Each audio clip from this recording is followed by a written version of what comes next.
T minus 30 seconds.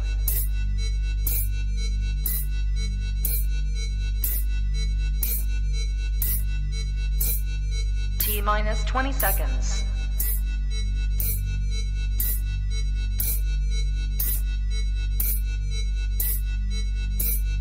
10, 9, 8, 7, 6, 5, 4, 3, 2, 1, 0.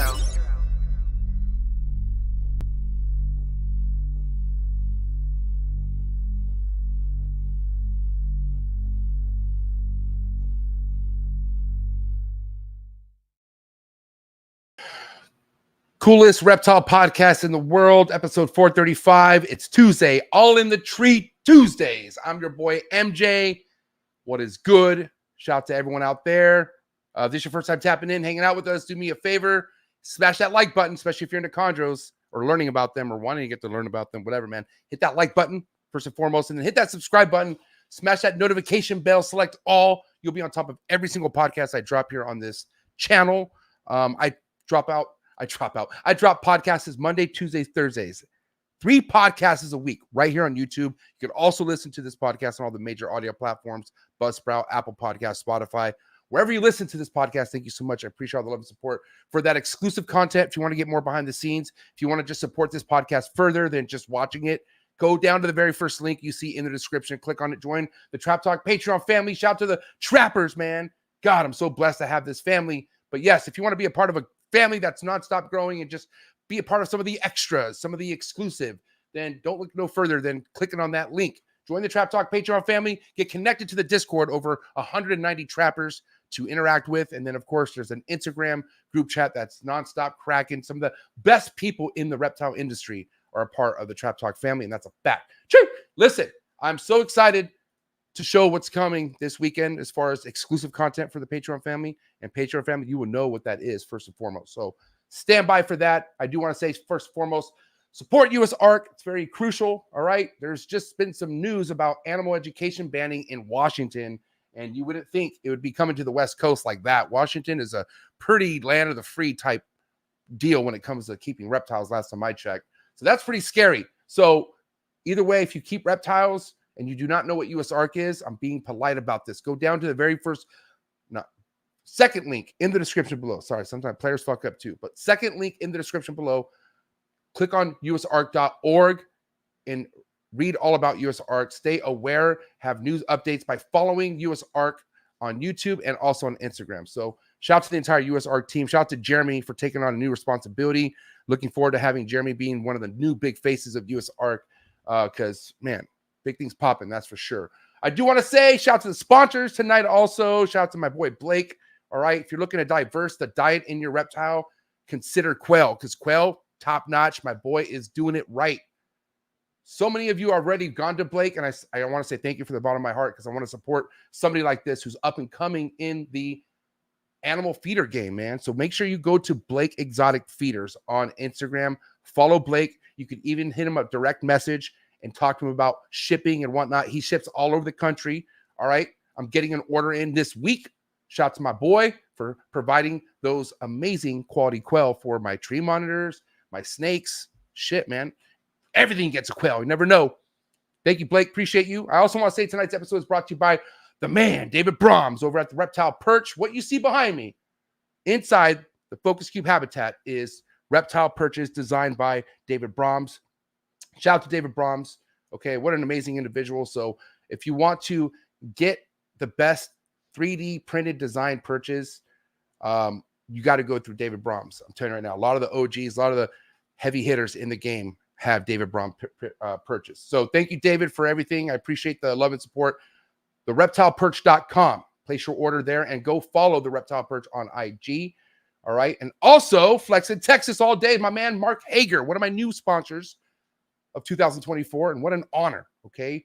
Mark Hager is somebody who is definitely not to be slept on. He has amazing chondro projects and amazing availability still going on right now. He has some 2023 stuff available left. I don't know what he has left because I know he's been selling quite a bit, but go over to texaschondros.com, see what he has available, and get your hands on some of that Mark Hager heat, that Texas Chondro heat.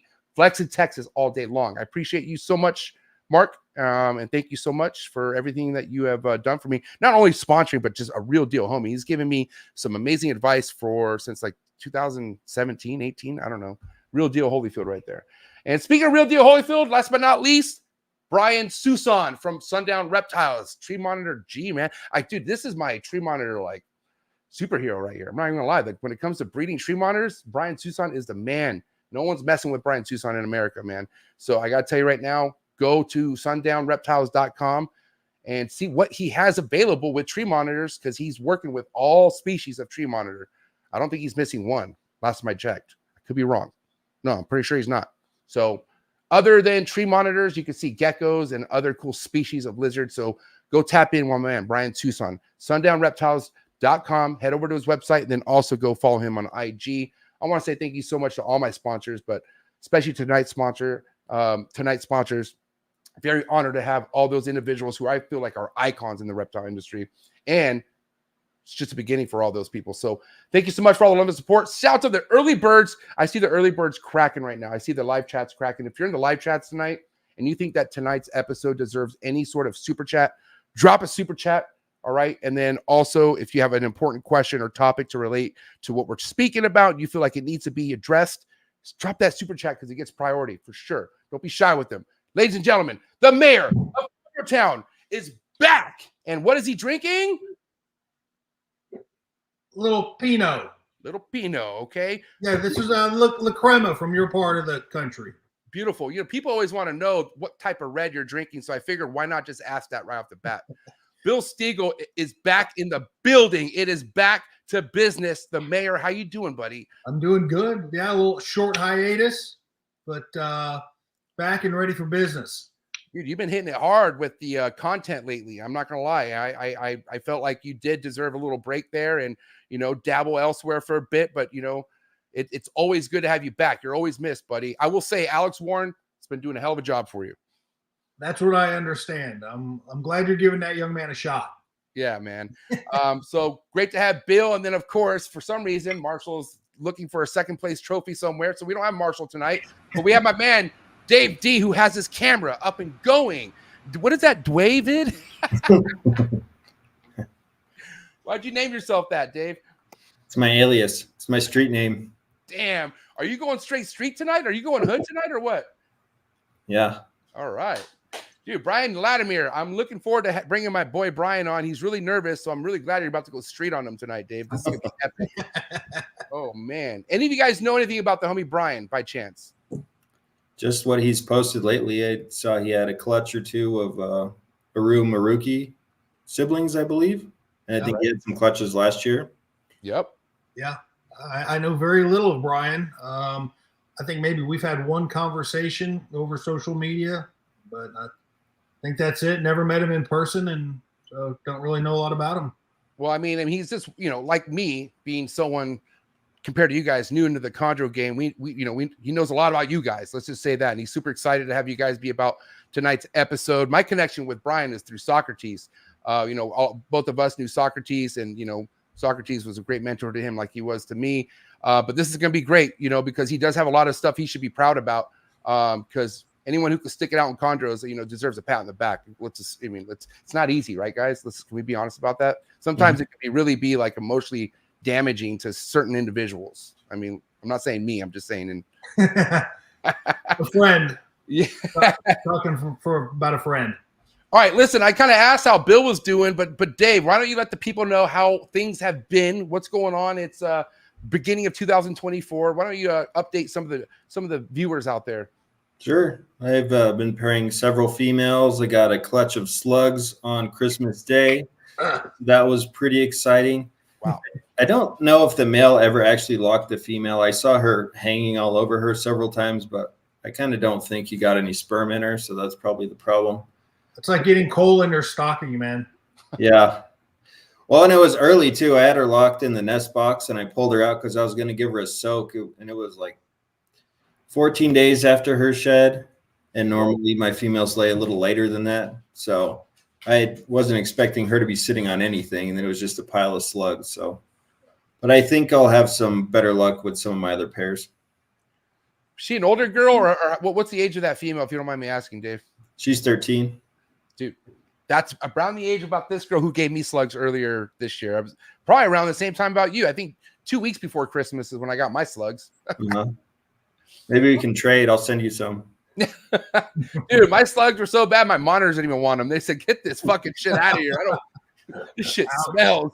Yeah, that shit. At least they like literally went to nothing. But all right, listen, my boy's excited. So why don't we get my man Brian in? Are you guys ready to get this episode started? Dave, how do you feel? You warmed up? Yeah, let's do it. All right. How do you feel, Bill? You ready to rock?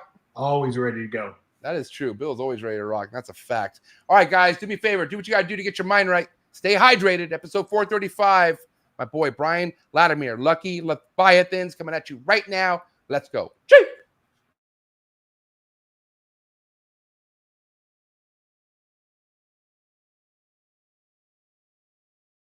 Good. You ready for do more in the future? Trap Talk podcasts? Yes. Man. Only Trap Talk. Exclusive. Yes. Exclusive. Oh. So stop calling us. Rub the spot, get the club to pop. When I come up with the crop, God love it or not. I'm hot from the hop to the rub the spot, get the club to pop.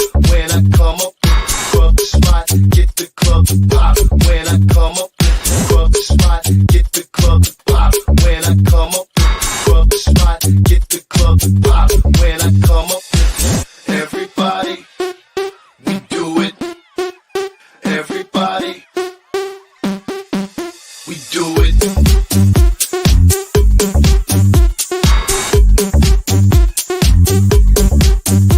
Do it.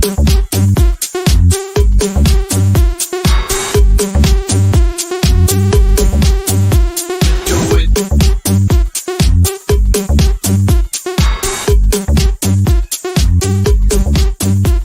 Do it.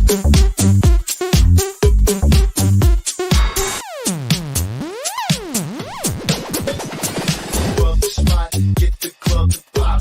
When I come up with the rub the spot, get the club to pop. When I come up with the rub the spot, get the club to pop. When I come up with the rub the spot, get the club to pop. When I come up. And we're live. Episode 435. Brian Latimer in the building. What's up, Brian? Hey, what's up, MJ? Bill, Dave, Yeah. How's it going, Brian? how's it going, man? Good to finally meet you. Hey, good to see you too, man.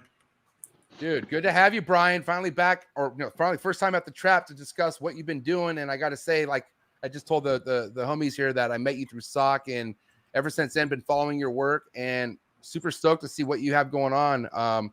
But your first time meeting Dave and Bill, right? And Yeah. really kind of I've not met either of these guys, and both of you guys. Honestly, I'm just so happy to be here. You guys have been idols for me for the past few years. I just want to say that. I don't know if you know, but people out here like me think about you guys and respect you very highly. So I'm very happy to be here and meet you guys. That's very humbling, man. I've been looking forward to the episode. Yeah. Great to meet you. We just keep snakes, though. It's no big deal. Yeah. Dude, okay. Yeah, but like MJ says, there's levels to this thing. I know, but Dave, I respect what Dave just said, because, like, mind you, when Forrest was around, like, Forrest would you'd laugh at how giddy I would get, because he'd be like, bro, you remind me like 10 years ago, and I, listen, we're just noobs, man, and I even Bill's my good friend, and I still get super excited anytime he's on a show or Bill, how many times we hung out? Can't even count anymore how many times we hung out. Can't even count. And it's still an honor to this, like if we don't know each other, just so you know, because it's true what you said. Like either way, I feel like me and Brian had some sort of an outlet that we needed that relates to what you guys done to inspire. I think inspiration's everything. Yeah. Correct me if I'm wrong, Brian. Like there's something going on with these generation chondro breeders that are leaving crumbs for us to just want to fucking like thrive on. Gobble. The Yeah. The only difference is we've just been doing it longer, man. That's the Right. only Right. I will We're climbing. Me and MJ, we're climbing up. can't speak for Dave, but I still remember when I was right where you are, and it was exciting back then. It's still exciting, but the nerve factor, man, I'm just nervous about everything, and Yeah. it was a lot more stressful then than it is now.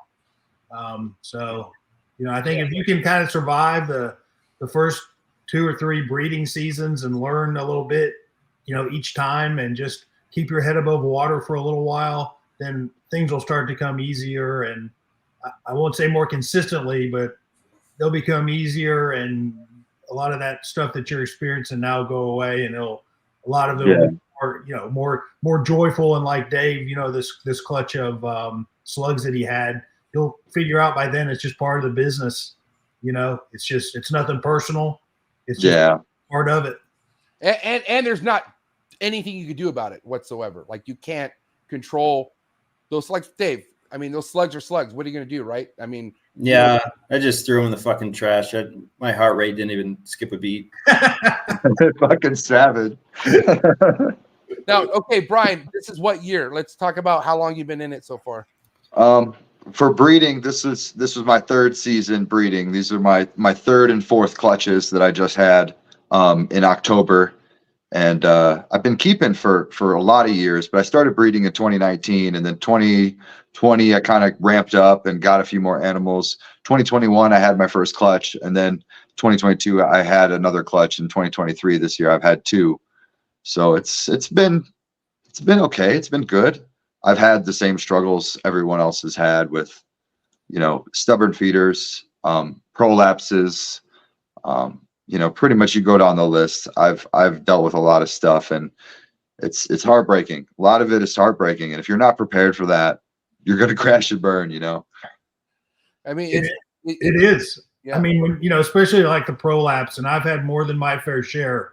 You get that animal, usually it's a kind of a stubborn feeder anyway, but you finally get it to eat. You think you're over the curve. You spent, hours and hours and hours on this one animal. And then, you get 5 or 6 meals in it, and you think you're good to go, and then he prolapses, and you just go, I just, wasted an instrumental amount of time, and, just all the emotions you pour into it. You're happy that it eats, and you're just, you're patting yourself on the back, and, saved another one, and then they prolapse, and you just 5 days later. Yeah. You just go, God damn it. I got a question, Brian. What was one of the things you were experiencing the most? Like, was it a stubborn eater? Was it the prolapses? Like, what was the fucking thing you had to hurdle you had to get over? The assist feeding is probably what I've had to deal with the most. Pinky heads, rat tail pieces, trying all the different scents. I hashed 23 out this year, and the first clutch, I've got them all established already. And they're great. The second clutch, it's about 50-50. So, 10 meals, they're assisting 10 meals now. I've assisted so far. 11, 12 meals I've assisted so far. And those are half pinkies, pinky heads, half pinkies with the front legs cut off. I'm trying to get the rib cage, the heart, the lungs, some of those upper body organs in with the pinky. So it's at least getting that nutrition. I haven't tried the gizzards yet, Bill. That looks like a great idea. And there's a lot of stuff with the mouse hams going around right now that I think is probably a really good idea too. Yeah, I think either of those, will be a better nutritional source. I think a lot of it comes down to just which one can you get easier. Like, I can cut a piece of chicken gizzard in seconds, and I just don't know dissecting out, a rodent thigh, maybe I just think it'd take a little bit longer. And for me, man, just get a chicken gizzard. You can cut a few strips off, and you're good for 5 neos if you need it. Dave, if I'm not mistaken, you haven't dealt with a prolapse for a while from when I asked you, I think last, right? Has it been a while since you've had a prolapse with the neonate? I've only had one baby prolapse ever, and it was, funny enough, it was one that I fed a mouse leg. It shit out the leg partially undigested. Whoa. Along with its intestines. Rough. Wow. I think that maybe that was just a fluke, but I'm more on team tail for assist feeding. Yeah. Yeah, and I'm curious, Dave, why don't you kind of break down your regiment with assist feeding, and is there an average as far as what meal you get them to turn, and what's the ratio of them not making it from your experience? Well, normally they'll start eating after 2 or 3 assists, and after that, I kind of do what Ryan Young does, and I'll keep them around, and I'll try and tease them and get them to eat, but I have some right now that that I hatched in 2022, and they were kind of a pain in the ass as babies, and they're still a pain in the ass. And I don't really know who to sell them to, or I don't really want them because they're not up to my standards in terms of coloration. But I can get them to eat by beating the shit out of them. But I know if I sell them to someone, it's just going to be I'm just going to have to refund their money. So yeah, I'm not going to fight too hard to make them survive because they're just not going to turn into a quality snake. How old are they, Dave? They're 18 months. Yeah, so they've already done a lot of the color change and yeah, got extreme phenotype animals, and yeah, I get it. That's a tough spot. You still have to beat those ones, or not beat them, but they're still difficult to get, is what you're saying, even at that age? Yeah, I have 3 or 4 that you pull open the tub and they look interested and they'll come forward a little bit, and then you present the mouse, and occasionally they'll sight feed, but more often than not, they'll pull their head back and then they'll kind of tuck a little bit. And I can get them to eat by pinching them with the tweezers and doing stuff like that, but that's not what you want to continue on within like your longevity with projects, is what you're saying. That doesn't fit, is what you're saying. Yeah, well, they're pretty plain looking, so they're not really keepers, but I can't really sell them either. I wonder what plain is to Dave D. Say, send me that piece of junk. I'll take it. No shit. They're solid green. Now I have a question for you, Dave. Do you ever try, have you tried switching like the prey item, or like the whole other stuff that people do, even at this age, or you just going with mice every time now? I'm just feeding them mice. Yeah. What are the odds, Bill? Do you think it would take like a rat pup or something? I really don't know. It's I have not had that, an animal that's gone 18 months and still act the way that's Dave's describing. Usually by then they're eating pretty consistently, or they're dead, at least in my hands. So I don't know. It probably wouldn't hurt. The first thing I'd try would be an ASF, as a different food source. They don't even flick their tongues, so I don't even know, because normally when they're relying on their heat pits, I think. Right. So they're not sticking their tongues out when you feed them. So I don't know if they would even know. How long have you starved them, like not offered food? A month or 2. I've tried that. Yeah. And they're not any smaller than their clutch mates, because I can get them to eat, and it's not like it takes me 10 minutes. It takes me a minute, but they're not sight feeding, and I want them to sight feed every time if I'm going to sell them. Yeah, me too. Yeah, solid. You want them solid. Brian, how many have you not how many have not made it with you as far as assist feeding? Has any of them not? So far, I've hatched out in my 3 years 46 chondros, and I know 2 that have died, and that's it. It's not bad. And I've lost 1 in my care, and a customer lost 1 in their care. Customer or friend? It was a customer, and yeah, it was unfortunate. Yeah. It was a really blue looking snake too. I mean, it was an Aru locality cross, but it was really nice, and it was unfortunate. Damn. Well, I mean, but it's out of your hands though, right? What can you do? Yeah, it was like a year or a year and a half out of my hands, so it wasn't, not really much I could do. I lost 1 recently from my 2022 clutch that was one of those animals that would prolapse repeatedly, and it would eat and it would be fine, and then it would prolapse, and then it would eat again, and I'd fix the prolapse, and then it would, so it just never got right, and then it ended up passing. And that was actually the first one I've lost in my care. And I've lost other animals, but that was the first one that I produced that I've lost. Bill, the percentage of prolapses you dealt with this or 2023 compared to the previous years was quite lower, right? Like you dealt with a lot less prolapses last year. If not, I don't remember. Statistically, really about the same. I had a lot less prolapses this year if I would have excluded 1 clutch. So I had all of my prolapses this year in 1 clutch. And, that's interesting. Yeah, I think it was a genetic thing.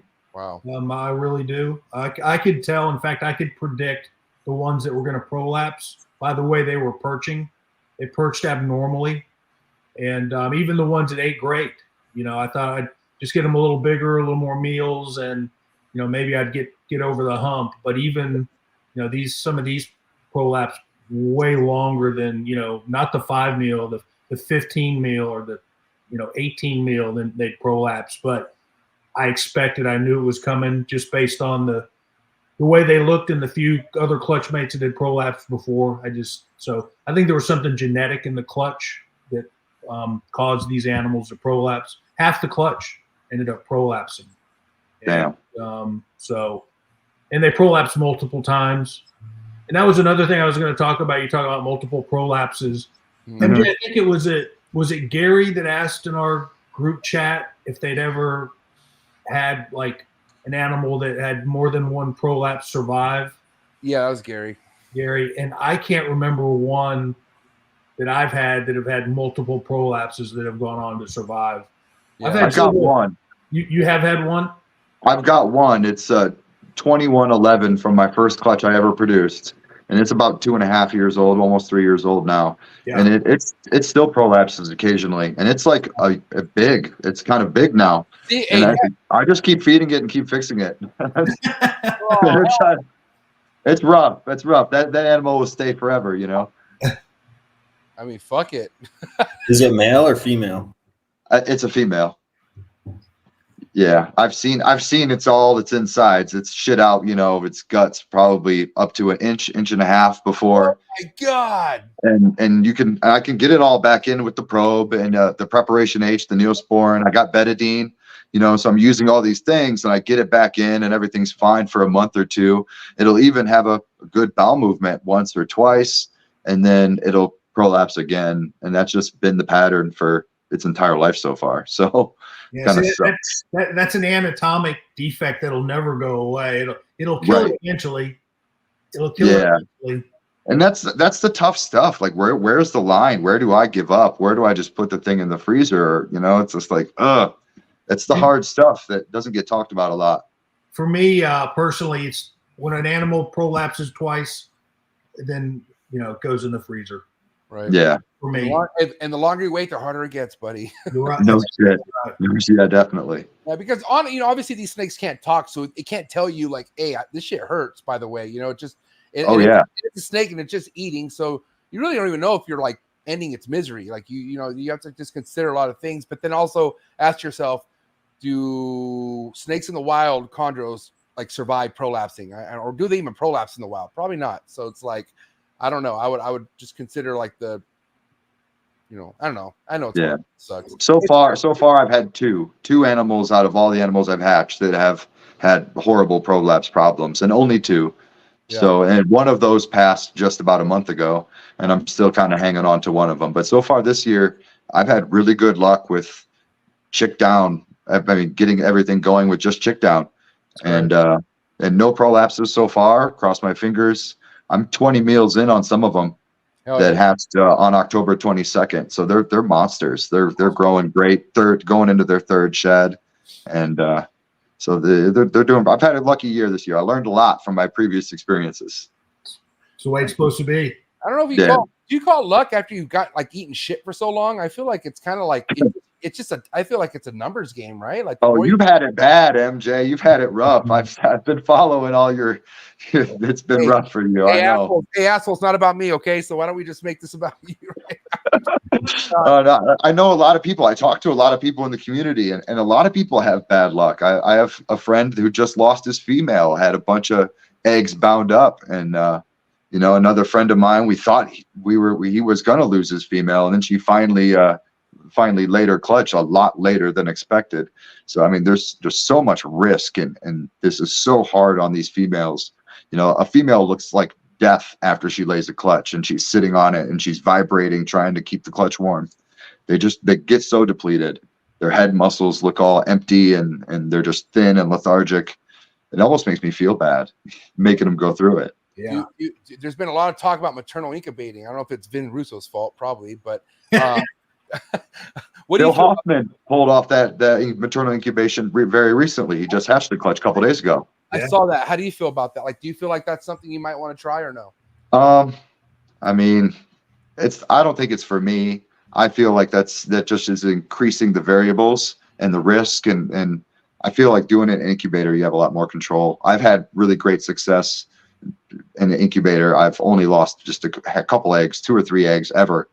So What I'm kind going of to stick egg? with that. Do you do sim container, right? I don't. I have like little 6-core iris tubs. Oh, nice. Yeah, my setup is kind of makeshift. I use the Sea Serpents 2x2 incubator, Nice. and I kind of made my own little egg box, and I incubate over water, and I've had really good luck. Straight water? Distilled water, yeah. And then any holes in the tub? I do 1 hole for the first 40 days, but there's other holes that I have taped over, and then day 41. Where's that one hole at? I'm curious. On either end, usually the end furthest away from my fan, so it would be like the end at the door of the incubator. Okay. Because I don't want like the fan blowing hot air into the hole. Right. And then I'll start opening up holes at day 40, day 41, until there's like 3 open on each end. Mm-hmm. And that's when I drop my temperature too. And what are those temps? First 40 days, I do like 87.1, 87.2. Mm-hmm. And then the final like 12 days ish, I'll run like 86.4. So drop it down just a little bit because they start producing heat in the egg. And I found that a lot of people lose their animals dead in the egg from that stage. They'll be like fully developed dead in the egg because they just overheat. Yeah, I agree. Dave, you have holes right off the bat. I can't remember in your incubator when you put the. Oh no, hold on. Yeah. How do you set up your egg box in the incubator? Pretty inconsistent. I think I normally put holes in the egg box. Yeah. And Bill, you're a hole guy or not? I can't remember. Yeah, very similar to Brian. I have holes that have tape on them, and then I'll remove that tape. Yeah. Very, going down the length as we get closer and more heat buildup. I think the hole. Okay, like I know Sock told me to poke holes, and I think I forgot. I did a lot of bonehead shit. That's why I'm not even mad about the chondro. I did a lot of shit to myself. I'm gonna be honest. But I did have a lot of experience with fully developed fucking chondros just dead in the egg, and I had no idea why. I mean, obviously we can't really 100% point at why that is, but you'd have to think it had to do with heat exhaustion, right? Like if a snake makes it to that point of development, but then yet just dies, like looks like it just refused to come out of the egg, that just had to be from no strength and it just not having the right air, right? I mean, I'll go one further. This last year I had 2 or 3 that came halfway out of the egg and died. Hipped themselves. I thought everything's going great, expecting the next day to see them out of the egg and perched. And they come in and they're halfway out of the egg and dead. That's a kick in the nuts. I had two do that to me this year. They ended up being pretty severely deformed in the spine, and like I had a lot of kinks and stuff like that. I had 2 of those this year. Did you? Dave, Yeah. how much of that you see, Dave, with your experience? Fucked up babies? Yeah, just like dead in the egg or just poking. Their head Quite a bit. I hatched one without a head. It just had a stump. What? Yeah, that was kind of cool. Whoa! How do you assist feed that? Well, Damn. it might have been dead. I can't remember. By hatched, I mean I cut open the egg with cuticle scissors and dug it out like Jay from Prehistoric Pets. Oh shit! Look at this Shots fired. Wasn't me. It's epic. Hey, well, okay. Now, Dave, do you ever just kind of wonder why, or you just like keep it moving? You don't give like. I mean, what do you process as far as when that happens for you? Well, I think I wasn't giving my females a warm enough basking temp, so the embryos weren't developing properly inside her while she was gravid. So I've made changes there. But anytime I feel like I figured something out, I still have problems. So it's really hard to pin down what causes certain things. Yeah, absolutely. I couldn't agree more.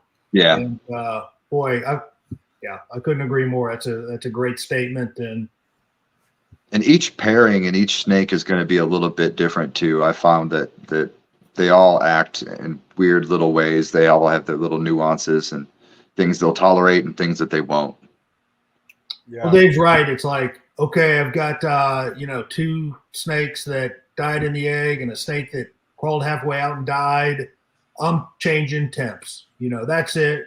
I'm gonna, lower temps, or I'm gonna do this or do that, and inevitably it really never changes anything. I mean, just in my experience, you just, you take what you get. You develop a technique where, the enemy of good is better. So that's at least my theory now. Now, I want to say something because, Bill, you've been a part of a lot of episodes since I started this segment of like kind of bombshell information being dropped that like even throws me in like the loop, like, whoa, what? But some of this that I think about, Bill, when I hear this is stuff that I consider that can make this snake live longer. Like I understand breeding is a huge part of what I'm doing, but if I could somehow give this snake more of a comfortable experience being in a box, I would definitely consider that. Then don't breed it. Yeah. It's rough on the females, man. You're telling me I can't do both? I can't fucking figure out both? No, but I mean, my biggest thing is like, okay, now I want to ask and get into the whole temperature side of how you keep your collection, Brian. Like, are you solely ambient? Do you have heat radiant or whatever for certain females? Like, let's talk about that, and I'm going to talk about what I was talking about just now because it's going to relate to this. So why don't you tell us how you run your? Well, I got Focus 3 Hanger 6s in the Cambros behind me. And I'm running, my thermostat says 88, but it's actually about 82, 83 at the back of those Cambros. And so I got a bunch of subadults and yearlings in those.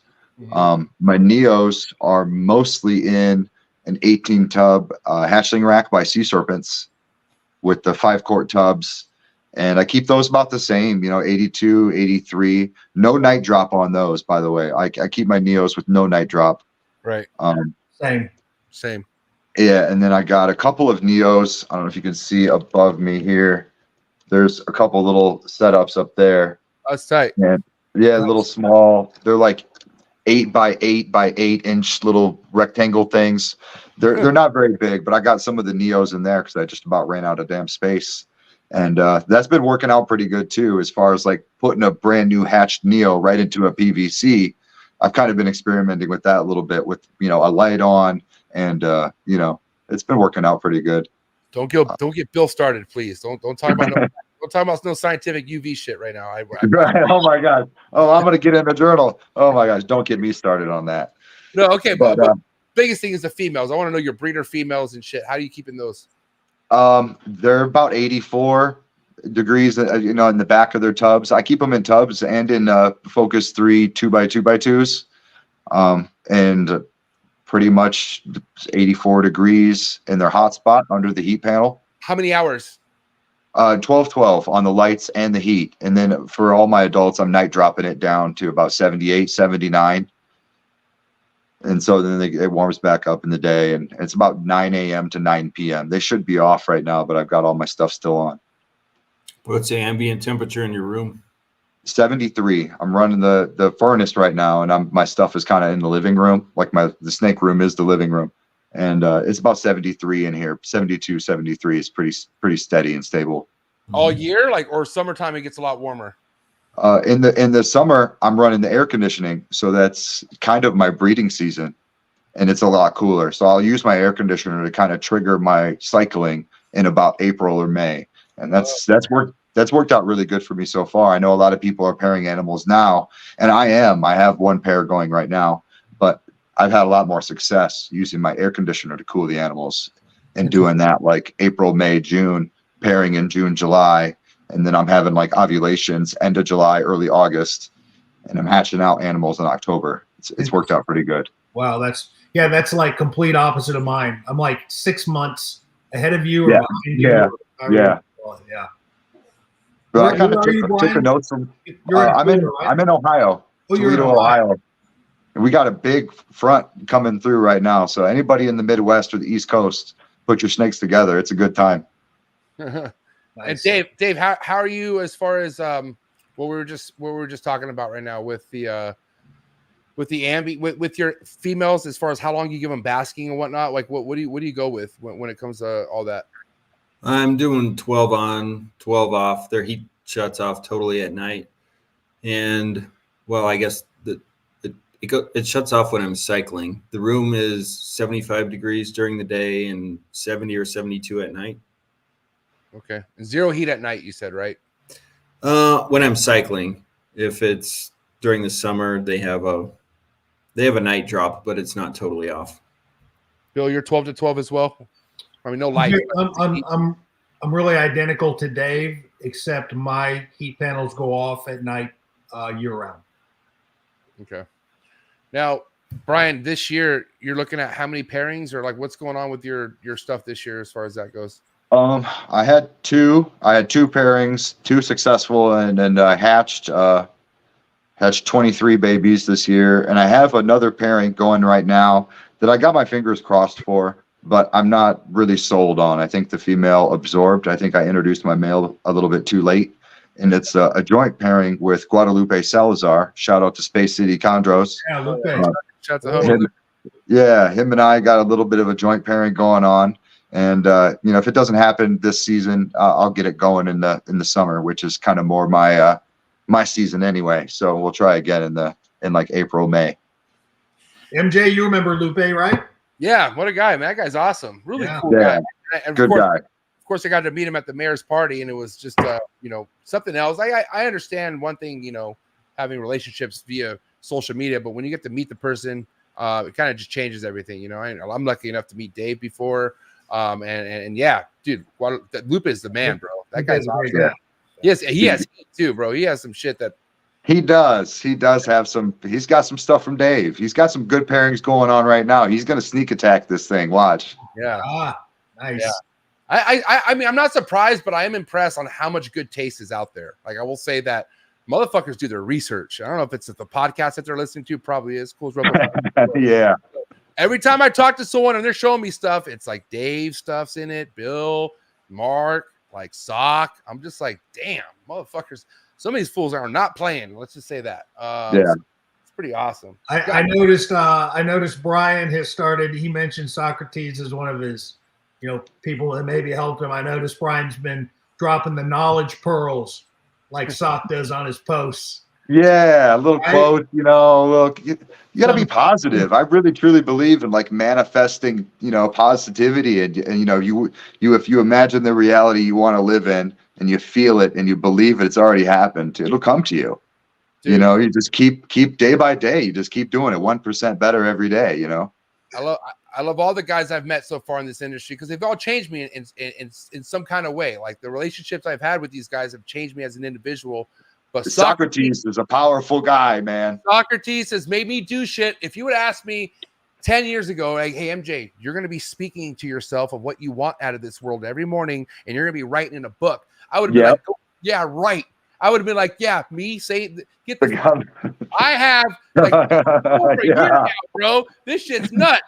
It's legit though. It works. It works. It fucking works. It works. Laughing, dude, but I know some of you guys think like you guys are fucking weird, but listen, it works. What do you want me to do? It works. It's like they don't break. That shit works. So I'm glad we understand, Brian. Bill. Yeah. Shout out to Socrates. He's been a big influence on me and a mentor to me, and he really helped me kind of get my feet on the ground and plant some roots in the hobby. So shout out to him. Yep. And I will say, man, Sock was the first guy who was like, where I was like, damn, people spend money like this in chondros. And I had I had an idea, but I never knew anybody. Like this was even before me and Bill became hella close. Like I never knew anyone who purchased, personally, I never knew anyone who purchased crazy designer heat like the way Sock did when I first met him. And I'll never forget when he bought those 2 snakes off you, Dave. And he told me, this is what I have coming in. And I just couldn't believe it. I couldn't fucking believe it. I think it was Chaos and Shadow, or remind me of the. It was. Yeah, you got 2 females and a male. Anyways, those kind of figures just threw me back, and I was like, "Holy shit!" And but man, it's pretty awesome. Now, designer locality though, what are you, Brian? Like, what's your team? My team, I have mostly Aru stuff. Mostly the Aru crosses. I have like Aru Morake. I have Miso Aru. Shout out to Gary. I've got a Tamika Aru on the way. Oh, nice. Pick one of those up. Yeah, I got one of those red babies. So that'll be coming. Gary, I owe you a band still. I got you. Don't worry. Wow. I like Aru. I like the high white. I wanna keep doing that, and maybe get into some mixed locality, high white designer, hybrid mutt, whatever you want to call it. I don't care. I'm gonna do what I like. Yeah. So that's kind of my plan moving forward, is just working with the Aru stuff. And I like reds. Don't get me wrong. I like reds. I've invested a lot of money in some reds, and they're growing up, and soon we'll have some red stuff going too. Do you think the yellows will ever get to the point where Dave D's working with them? Do you ever feel like that's a possibility? I mean, I'll be working with them, so who cares what Dave D's doing? No. Yeah. No, I don't think so. I mean, people love the reds. The color change is longer. It's better. It's more exaggerated. It can take multiple different paths. Yellows are cool. I love yellows. My foundation is in yellows, and I love Aru. And of course, they're only yellow. But I think that there's a lot to be said with them dark black chocolate neos, the Trooper Walsh blue line stuff. I mean, that's where I want to get. I'm not there yet. I want to get there though. I think you're exactly right. Like, listen, we could try to give reach arounds to yellow neonates all we want, but you cannot compare it to those fucking chocolate, dark, purple fucking dinosaur. No. Goddamn. You can't. It is ridiculous. It looks like fucking it came from hell, but like in a good way. Like in a good way. It looks like it was Satan's pet or something. Like it escaped. Yeah. Like, holy shit. And Dave, have you ever produced a yellow? No, right? I hatched 2. And they went to the freezer? Basically, but not because they were yellow. I think so. I have a yellow from Rico. It's a 50% possible het, and I bred it to a 66% possible het I got from Marshall. It was a sibling to the last albino he produced. But I think it was a Partho clutch, because the 2 that hatched and the ones that were dead in the egg were all yellow, and the male was red. I would guess he was red dominant, but even if he wasn't, the odds of them all being yellow is pretty low, and they were all pretty weak. So that's my guess. We'll never know for sure. Now, are you trying to just kind of work with projects that just give you one color or the other, Brian, or are you down to mix it up at some point?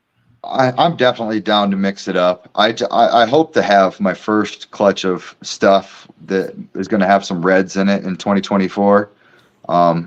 We'll see if my male is ready.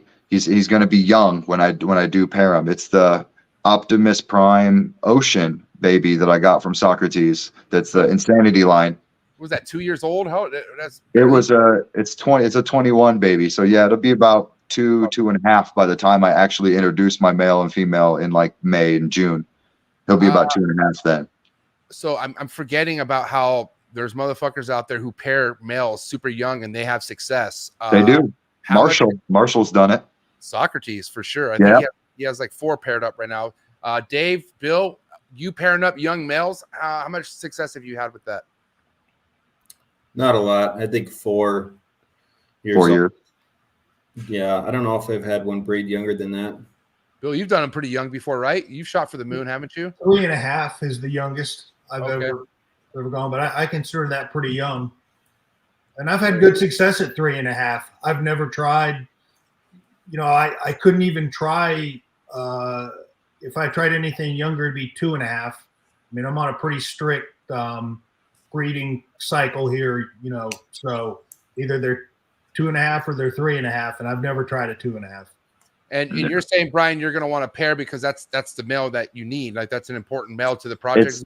Yeah, it's an important male for the more. I'm trying to make some stuff that's going to be 50% Aru, but red neo. Oh, nice. So that's what I'd like to do is just do 50% Aru, red neo, and whether that's going to be Cyclops Aru, Maniquari Aru, or and I'm going to keep gathering up stuff like that. That's 50% Aru, but red. That's kind of what I'm into, and I'll build something off of that in the next 5-10 years. Those locality crosses, at least I'm not aware of, have been done or much at all. Yeah. Aru, I can't think of anybody that's done that. than that particular locality The, cross. the patterns that come out are kind of cool. They're different. I've seen a couple of them. Socrates did a Maniquari male with the Aru female a couple years back, and he had, I think, one red baby that lived, and it's pretty incredible looking. Yeah. So I want to make stuff like that. I think that'll be cool and fun. And I'm not chasing the $10,000 sale on my animals or anything like that. But I'm just gonna do what I like, and if other people like it, then cool. If not, then I don't really care. I've gotten a lot of haters already. What's a few more? Who's been hating on you? Yeah. Where you getting hate? Oh, I got a block list a mile long, man. They're all just hovering there. They're probably watching now. Don't open up the box, Bill. Don't open up the box. I was going to say, is one of them initials Bruce Carpenter? Oh my gosh. He was until I got rid of him. I get rid of that toxic negative energy, man. Oh, wait, you and Bruce you guys had beef or what? Oh man, we got into it. It was when Steven Saltzman had me kind of jump on and help as an admin as one of the Green Tree Python groups. And oh boy. Yeah, Bruce was like, you need to unban me right now and threaten me with legal action and all kinds of stuff. And I was just like, dude, you came at me the wrong way and blocked. Poor Bruce. Done with it. We all know he's not on that type of time. Like we saw the guy. He's a very just like he's busy. He's a nice guy. Making observations. He's a CEO. He's a CEO with the lab coat. Like come on, you're not about that. I mean, maybe he'll switch up. We'll see. But God bless him. Yeah, God bless Bruce. Oh, you got to read the comment. His last comment. It's full on MJ. It's exactly what I told you. Wait, okay, let's those are my exact words. Who is this? So severe. Okay, why did you have that full on MJ? Having Greg on that series and then have Bruce come on next huge downgrade. Better a lot. Yeah. Hey, Bruce was making waves. You had to have him on. It was good. Listen, this is why I do my thing, and this is why you're just someone commenting. MJ knows what he's doing. Yeah, shut the fuck Look at Bill Hoffman, Bruce Carpenter attorney fee, not $20. Oh god! And the thing was, I was so cool with that dude at first. Like we talked. We were both Michigan Wolverine fans. Go Blue this year! Hey, we're both Wolverine fans, and we were cool. And then suddenly, I got the admin position, and I wasn't gonna unblock him, and he just flipped a coin on me, man. I was just like, whoa, bro, like calm down. Dave, what do you do when someone flips a coin on you, Dave? Have you ever dealt with that in your career in the snakes? I know it's just snakes, but come on, let's be real. There has to be people out there jealous of your work. No, I've never felt betrayed or anything like that. That's good. I love the drama, but I don't want to be part of it. Yeah, he loves. I feel the same way. I feel you. That's a great, excellent. Now, going back to we were talking about the young male being paired up this year. What are you looking for as far as like maybe signs of progression or like let me pull him out? This isn't going to work. I'm going to pair him up probably April, and he'll be about 2.5 years old when I do, and hopefully I see some activity. He's probably going to be 25% the weight of the female. Or a third the weight of the female. This male will probably be like 400 grams, and the female is like 1,300, 1,400 grams. And so I mean, it's risk, man. It's going to be a risk no matter how I chop it up. And I want to make sure I have my female cooled properly so she's receptive instead of aggressive. And I'm just gonna, I'm just gonna risk it. Now, risking and chondros, how well does that normally work out? Let's ask. I mean, anytime you have chondros, you're risking it, man. True. Yeah, like, you have when. Yeah, shoot or shoot. You know what I'm saying? Yeah, when you have as many chondros as this, you're gonna have some problems. That's just how it's gonna be. Yeah. Now, there's different ways, obviously, as far as feeding programs on your chondro. Like, what's your regiment with your breeder male? What do you have him eating on? How frequent? Especially the younger one. I'm curious how you're prepping this guy, a young breeder male going into breeding. He's getting rat pups right now. He's on like rat pup sizing. and I'm doing, he's in shed right now, but I'm trying to do like every 10 days a rat pup for the young males. And that would be like the animals in the Cambros behind me. They're like 2020s, 2021s, and they're all about the same size, which is about small mouse or a rat pup sizing for prey on those. How often? About every 7 to 10 days. Okay. And yeah. Good. No, the adults I'm doing a lot less frequently, like my 5-year-old, 6-year-old animals. And I'm just guessing the imports, it's hard to say how old these import animals really are. But I'm doing those jumbo mice probably every 2 weeks. Females a bit more often on my females, especially when you're going to be going into the season and kind of bulking them up and getting them ready. Dave D, mice only, right? Correct me. I think we already confirmed this, but mice only is what you feed, right? No, I feed my females rats, and I feed my males weaned rats and adult mice. Nice. I used to be on Team Mouse because Rico always talked about it. He convinced everyone to only feed mice, and then I would feed my females 2 or 3 mice, and I wasn't feeding jumbo mice because jumbo mice are disgusting looking. So then you're feeding 3 of them at a time, and they're the size of the snake's head, and then some of my other friends started feeding rats, and I thought, what the fuck am I doing? Why am I feeding them these tiny little mice? It doesn't make any sense. I went through the exact same progression as Dave, and I think a lot of people went several years where we were underfeeding, particularly adult female chondros, for exactly what Dave said. I mean, I was on Team Mouse too. I thought if I fed rats, they'd prolapse, they'd get obese, and I was like, Dave, I was tired of feeding 3 mice at a time the size of the damn snake's head. So I went to rats as well and have stayed there. Yeah. I mix in small rat every now and again, but I like to stick primarily to the mice, just for me personally.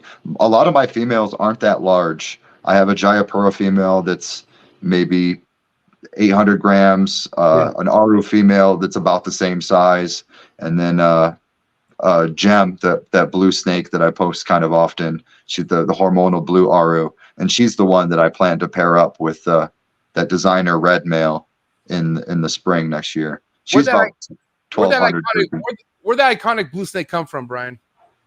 That's a long story, and I don't have a ton of proof on the story, but I believe it's an Aru that Greg Maxwell bred back in like 2003, 2004. Whoa. That's how long I've had that snake, since 05, 06. Wow. I got Gem at a reptile show in Columbus, Ohio. And a guy came up to meet me and bring me the snake. And the snake's ID, the ID of the animal, and this goes back to before I even knew what a snake ID even was. The ID was GM. And I don't have the card, I don't have the numbers. But I think that the Greg Maxwell produced that Aru, and he sold her to me unsexed for $250. God damn it! Yeah, bitch. Yeah, I love it. What year? So wait, you said like 10 years ago, or how long ago? This was like in 2006, 2005, 2006. Damn, she's old. She's 19, 20 years old now. I mean, I don't want to say. I mean, obviously there's older out there, but I'm just saying that's she looks good. You know what I'm saying? Yeah, she's had 2 clutches, and she skipped. I gave her off this season, and so I'm kind of waiting for the spring, and she's looking really good right now. I posted a couple of pictures up in my Instagram story of her today or yesterday, and she's looking really thick, looking really good. What's your eldest girl, Bill and Dave, that you guys have breeding? 16. Wow. Gosh. I don't really have anything that old, that's breeding. I've got, an old male that's breeding, but I don't have any females. I take that back. I did get a couple of females within the last couple of years that I think they're in their mid-teens. A couple animals that were kind of surrendered to me from a good guy that just didn't want to keep them anymore. And in fact, I'm breeding them for the first time this year. I had them for a year, let them settle in, and both are breeding well. I don't know what they'll do, but they're both locking up well and doing all the right things right now. So Dave, that girl who's 16, do you give her a break every year, or how's that work as far as when you have success with that older snake? I have a few that are 16 that I tried this year. Yeah, I haven't had much luck doing back-to-back pairings. And that's with any snake, you give them a year off basically once they give you a clutch? Or no? Not necessarily. Sometimes I try, but they either don't do anything or I've had infertile eggs. I've tried too, but I failed. They just didn't do anything. How quick are you guys trying to get a female back on food after she lays a clutch? You have some people who like to wait. Some people like to do it right away. What do you guys like to do personally? I push them pretty hard just to get the initial weight back. Mm-hmm. Same. 3 days after laying the clutch and I pull those eggs, I want to see that female eat within like 3 or 4 days. I thought this girl for sure, the one that gave me a slug, this girl right here, I thought she was gonna die for sure. God, that fucking thumbs up. See, Bill, I didn't pay for that. I don't know what that is. Wow. I don't know what that is. But anyway, so this girl gave me the slugs, and then she just almost looked like she retained some eggs. Like she had them, but I kept messing with her. She didn't, but her body just looked really weird and like scary. Like I was like, dude, is she okay? And I remember I was going in there changing a water bowl, and I must have spooked her, and she dropped off the perch like a sack of fucking potatoes. And I was like, oh, she's dead. And she looked really weak. And I was like, are you okay? And so I helped her back on the perch. And Patrick Holmes, suggested I give her a little soak, and I did. And sure enough, she bit me. So I was like, okay, she definitely has energy, and gave her some soak and drank. And I tried giving her a meal, and she just wanted nothing to do with food for like 3 weeks. And then just recently, 4 days ago, she took a rat pup, and I was fucking stoked. But I mean, fucking try to get her to eat right away, but she wanted nothing to do with it. So yeah, I do know. I don't know. Dave, do you ever do maternal, Dave? I can't remember if I asked you this. No, I haven't. I don't think I ever will. I can't even get females to go in the nest box. She didn't want nothing to do with her nest box. She like literally laid them on the side right there, just laid them all over. And she kept going in the nest box, and she would just come right out. She just wanted nothing to do with it. She would go in there, check it out, come right out. Dave, aren't you the one to put yours in a tub, like in a rack system, or you used to do that's that? John. Oh, that's John. That's right. Yeah, I might try that at some point. That's a pretty good move. I've done it as well on females that who won't go in their nest box or stay in. I'll put them in a Cambro. I'll just put them in a Cambro tub rack system, let them lay in there, no perches. No perch. What do you like? You just put a puppy pad, or you put like a towel, or what do you like to put down, Bill, for that? No, I'll put like in that scenario, I'll put like sphagnum moss. Right. Let them lay in the moss. Just cover the bottom of that Cambro tub in sphagnum moss. Put a little. I'll put a nest box in there, and also put a hide in there too. Kind of like the Gary technique, I got a super chat that is for you guys, because it has nothing to do with me. I'll tell you that much, because I haven't sold a chondro to fucking anybody. God bless. But listen, from your perspective, are you seeing more breeders getting into chondros or pet keepers? What do you guys have to say to that? I think that's a good question for me, because Bill and Dave are producing really high-end, more expensive animals, and mine are a little bit more entry level. And I can say from experience that the people that I'm dealing with are most often first-time GTP keepers, first-timers. And so I got to walk them through, tubs and, PVCs, thermostats. Some of these people don't even know what a herpstat even is. So you have to like kind of break it down. And so, yeah, there's a lot of, I would say mostly new keepers. And at least for me, I know I said Bill and Dave, you guys are probably selling to breeders probably, or people who plan to breed, but that's not always the case for me. I'm all over the board.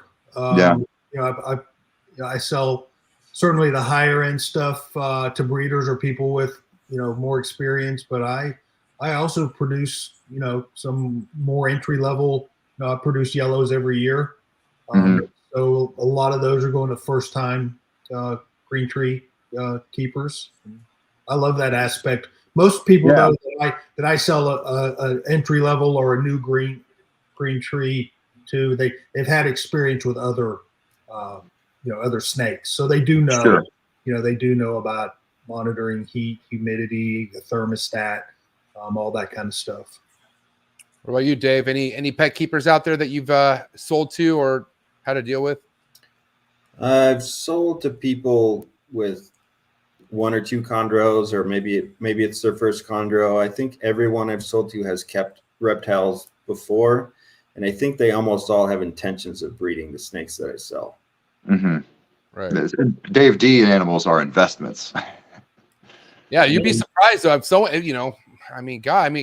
Bill, you've had some people with zero experience reach out to you and try to spend some crazy money, right? Yeah, I have.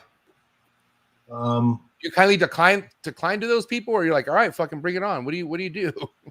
No, I decline those people. I certainly don't mind getting them in what I consider an entry level green tree. Now, if somebody has extensive experience with other snakes, especially arboreal stuff, then I'll sell them. As inexpensive as an animal is they're willing to pay for, if I have a level of confidence that they know how to at least give it the basic care. And I've never been burned doing that. Yeah.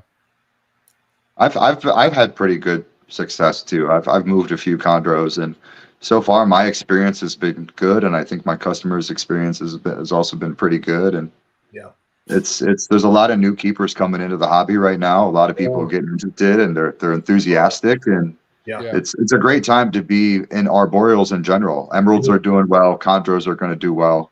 It's all up and up, I think, in the next 5 to 10 years. I agree. I mean, we're just looking at stuff that's visually better than other stuff possibly out there. I don't know. I mean, there is something about what you're investing in. Is this something that you're purely going to enjoy, even if you don't breed it or not? If you're really about that animal, like these right here, I just love them for what they are. You know what I'm saying? But stuff does, go from one level to the next. As you know, Brian, I mean, I don't know, you came into this, I'm sure, at a point where you didn't think you'd get this far, or did you know you're going to take it this deep as far as where you're at right now, or did it kind of just happen? Socrates inspired me from the very beginning, and I kind of knew that I wanted to be like Socrates. Dave D, I looked up to you. Bill, I want to be like you guys, producing 5, 6, 7 clutches a year, designer animals, mailing lists where your animals just are gone in a second. That's the life, man. You guys are at the top of your game. I want to get up there, and I know that I gotta climb. It's going to take me 10 years to get there probably. So, but I'm willing to do the work. And so, you ask if I always knew. Hell yeah, I always knew. I always knew I was going to do it. And Dave, that's all you do is drop an email list, huh? Like when you have animals available, you have a group of emails that you send to people. I've gotten some of them. Right? Is that how you do it, Dave? Yeah, I use MailChimp. Okay. So I have a website that I built using Squarespace, and I built a page where it'll collect people's email addresses and names, and they automatically get put into a Google spreadsheet. And then you just upload that in a MailChimp and make your little email blast, and people can unsubscribe. I don't always do that because it takes an hour or so. Sometimes I just put them on my website, or I'll put them on Morph Market. And 2023 was anything different than the previous years as far as sales goes, Dave? Or did you get things taken care of as like it was any other year? Like how has the market affected you so far? It seems like it's slowing a little, but it's still pretty strong. Brian, what about you? Like anything that you had struggled? I don't think you had, because it's not like you have a shit ton of stuff to sell, right? So I got 23, and I've taken deposits on nine of them already. Epic. So and in March I'll ship them all out, and it'll be good. I've got 2, plus I have 2 on Morph Market right now, and then maybe 3 or 4 more that I could put on that they're ready to go. That's bitching. And it's busy. It's busy. Yeah, people are enthusiastic. It's a great time. So this is the busiest you've ever been with the chondros for sure. Definitely, and at a time when I just had a new baby too. So you're right behind me, dude. Like you're okay. How your daughter's how many? She's a month now or 2 months? Remind me. She's about 6 weeks, and it's been. Yeah, I hatched the 2 clutch of chondros, and then like 20 days later, I had a baby, and it's been a lot of work, a lot of sleepless nights. I think I was I think I was so okay with my slugs because I just didn't want that time right now. Yeah. Well, and shout out to my partner Virginia. She's been awesome too, and she's been doing a lot of the work and giving me the time and space that I need to take care of the baby snakes, which is not the priority, but she's making it a priority for me. So it's good when you got a team. You know, it's a teamwork thing. I'm gonna immediately shout out my wife too, because if not, I'll probably get shot. Wise man. Shout out to my wife because seriously, she does do a lot and helps me do my thing. But man, it is definitely a teamwork thing, bro. Like it's heavy on the females, man. Man, I don't know. Are you ready for a second one? Let me ask you that. She has 2 boys already that I kind of stepdad, and they're great. They're 8 and 10, so we're pretty full over here. Maybe we'll see. Probably not though. Okay, so let's just say there's a possibility you might have leftover stock from this year when you already get new clutches from this year, correct? So you might find yourself in a position where you have quite the overhead as far as possibly, right? I wouldn't mind that problem. That'd be okay. You know, I wouldn't mind that. If I do get this third pairing, it's 2024 now, but I was pairing these animals in 2023. The pairing with Lupe. If I get that going, then that'll be awesome. But I haven't really been hanging on to too much stuff for too long. Stuff sells. Morph Market is really good at what it does. They got a huge, base of people, fan base, and shout out to Darian. And Morph Market's been good to me. I have no complaints. What about your experience with tire kickers? That's a thing, especially in I do a little bit of jungle carpet pythons and stuff too. I hatched a clutch of jungle carpet pythons. It's a lot more common in some of the less expensive animals, but in chondros, people are when talking about chondros, people are ready to get in and spend money. So there's less tire kicking in chondros, I think, than there is in some of the other species. I agree 100%. Absolutely. Yeah. Now we had Dimitri on last week while you were hanging out, Bill, elsewhere, and Dimitri is looking to take some of his holdback neonates to Tinley. And I was like, wow, really? And he's like, yeah, I'm going to take 6 neonates from my holdbacks from Tinley. And I was like, dude, that's going to be a cool Tinley to go to. Would you have, if you ever had this overhead stock that I was talking about here, would you ever consider doing a Tinley or a show or is that too ballsy for you? Brian. For me? Yeah, you. Mm-hmm. I think it would be cool to do that and market yourself, but I think the risk to the animals would be high. I think it would be kind of silly. You're probably going to leave with any snakes you leave with are going to have respiratory infections. See, now, what would you have to say to someone like Rico who used to vend all the time? And I'm sure, like, if he had that kind of issue, he wouldn't vend, right? And didn't he go out vending? Like, wasn't he always vending? He was like the last guy, from what I heard, who had a table chondros full of chondros that he produced. Like, Dave or Bill, correct me if I'm wrong. Yeah, he vended a couple shows a year at least, Daytona and Tinley. And others, there was a big. This was before my time. I don't know about probably a little bit before Dave's too, but it was not uncommon to vend chondros. I think back then the popularity, I think, was less, and so those when the guys like Rico and Trooper, they were the ground level, and so they had to take them to shows to sell them because didn't have social media and didn't have all of the avenues that we have now. So they had to take their animals to shows. So. And that's why I'm like, are we kind of maybe not we, but I don't understand, like, better safe than sorry, but I don't know. I mean, are we kind of maybe overreacting on thinking that if we do take something to a show, it's automatically going to get an RI or it's automatically going to get mites or it's automatically going to fucking die? I mean, if you had your setup, like if you had a really nice setup for your table and you had stuff secure, I guess I wouldn't see any problem with it. But I remember when Buddy Buscemi, he's the last person that I know, MJ or Dave, he vended Tinley. It's probably been 7 or 8 years ago now. Mm-hmm. But he brought a nice collection of animals, but he had a very cool setup that he put those animals in at night, like a little heated cooler setup.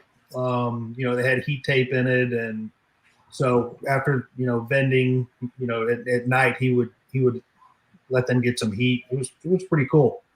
Yeah.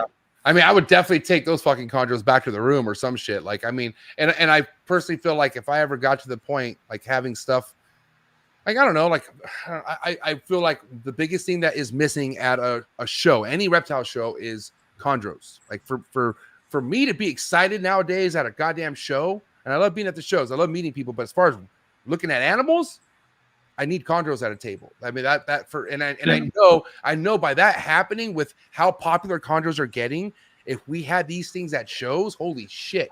But then mind you too, like here we are kind of making sure the right person leaves with the chondro, and do we have time to fucking cater or hold everybody's hands? You know what I mean? Yeah. Like that's ball python, God bless it, I think it fucking go through a lot, and well, sorry, but I mean a chondro, it'd be different, I feel like. So that's why you make a good point. There's too many ectoteras around the corner that they can go by and put that chondro in. Yep. And I mean, we all started there though. Oh, for sure, dude. We all started there.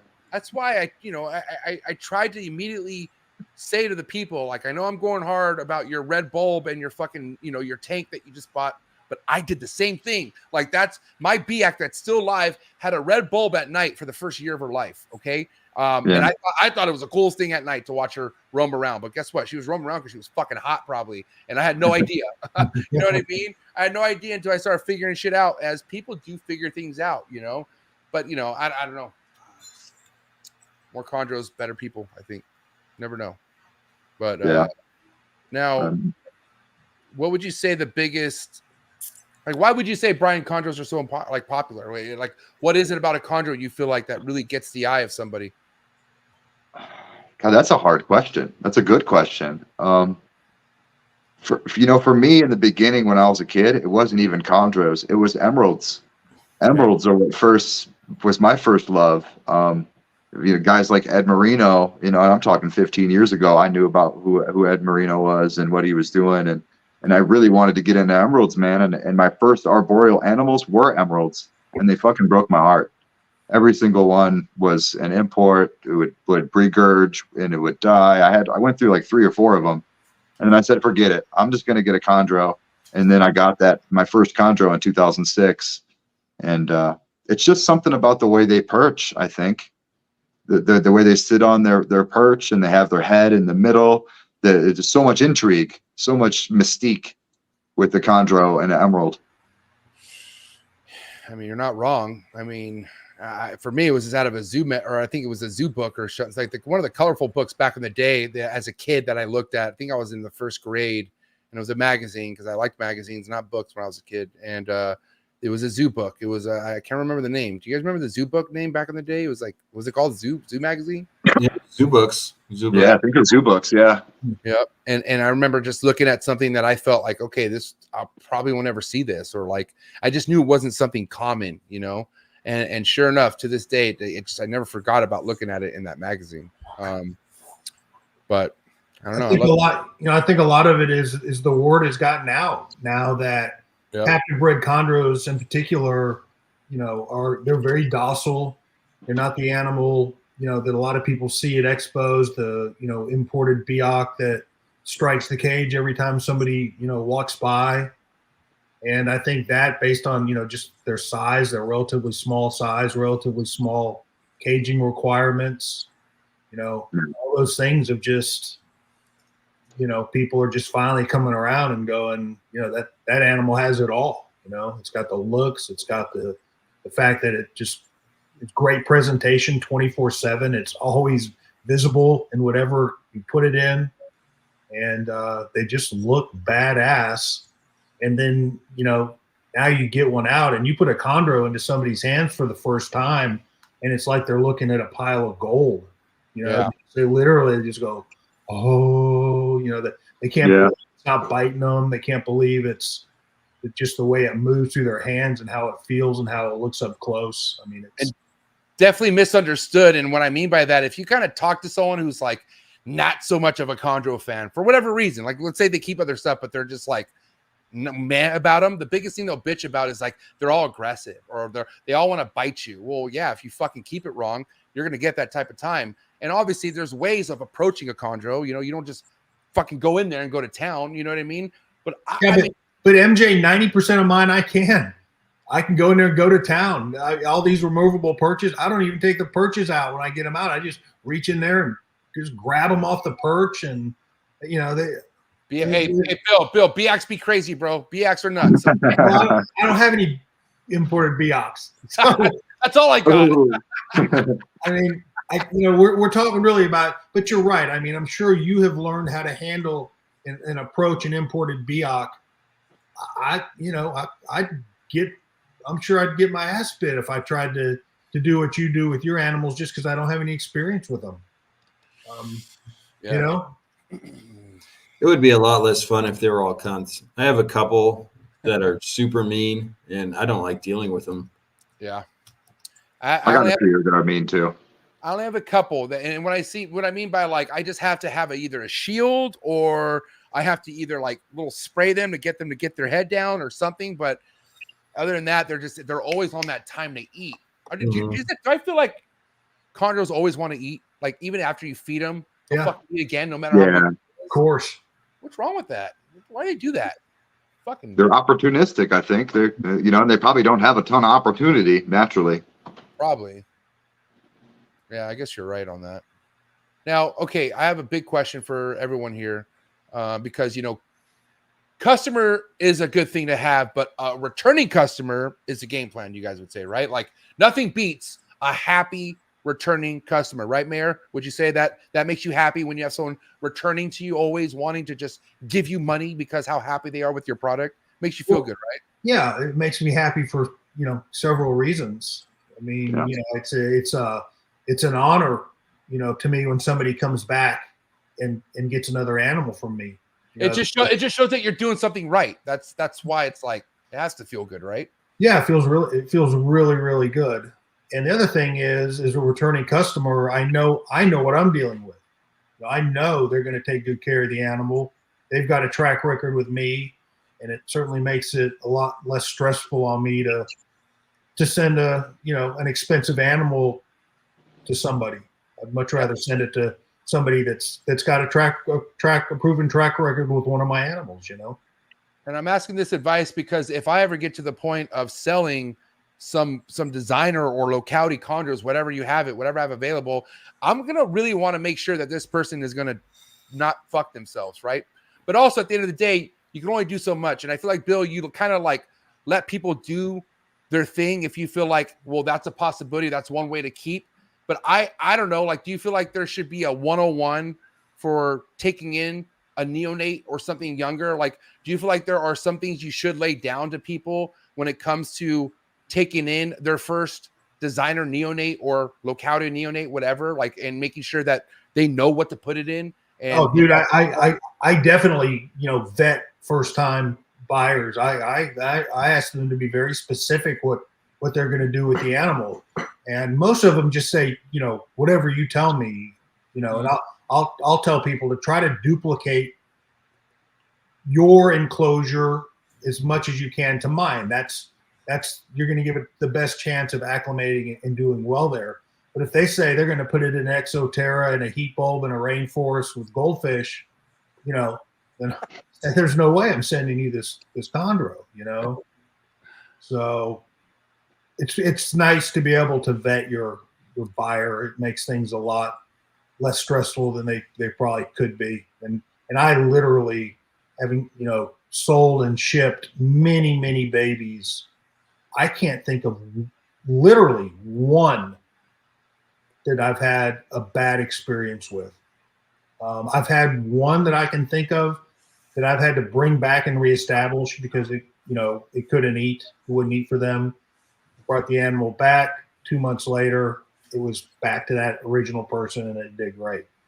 But that's the only experience that I can think of where the animal they just haven't got it. Put it into a reasonable enclosure, and it flies. Yeah, and Dave, even though you have a lot of people who are not only repeat customers but experienced breeders or experienced keepers, do you have like a little like set of questions you ask them no matter what, or any kind of vetting going on when it comes to you dealing with customers? Yeah, if I'm not familiar with them, I'll ask if they keep chondros. And yeah, I don't really go into it too much. If they buy it, it's on them. And Go ahead. I haven't had very many problems. And also they could ask you questions too, right? And I'm sure. Yeah, a lot of people ask me questions, how I do things and what I suggest, and I'm happy to answer them. All right. I know we talked about Bruce earlier, but let's kind of get that vibe back. Biosecurity. Let's talk about how you keep your collection safe, Brian. I mean, we're friends with Socks. I already know you're pro NITO testing for sure. Yeah, I do NITO test anything before it leaves my possession. And I know it doesn't have NITO. My collection's NITO free, but I do that for the customer so they can feel comfortable, and also to protect myself, just because I don't want problems and somebody out there trying to ruin my reputation or anything like that. So keeping up on that and like doing a NITO test on an animal, it's only like $25.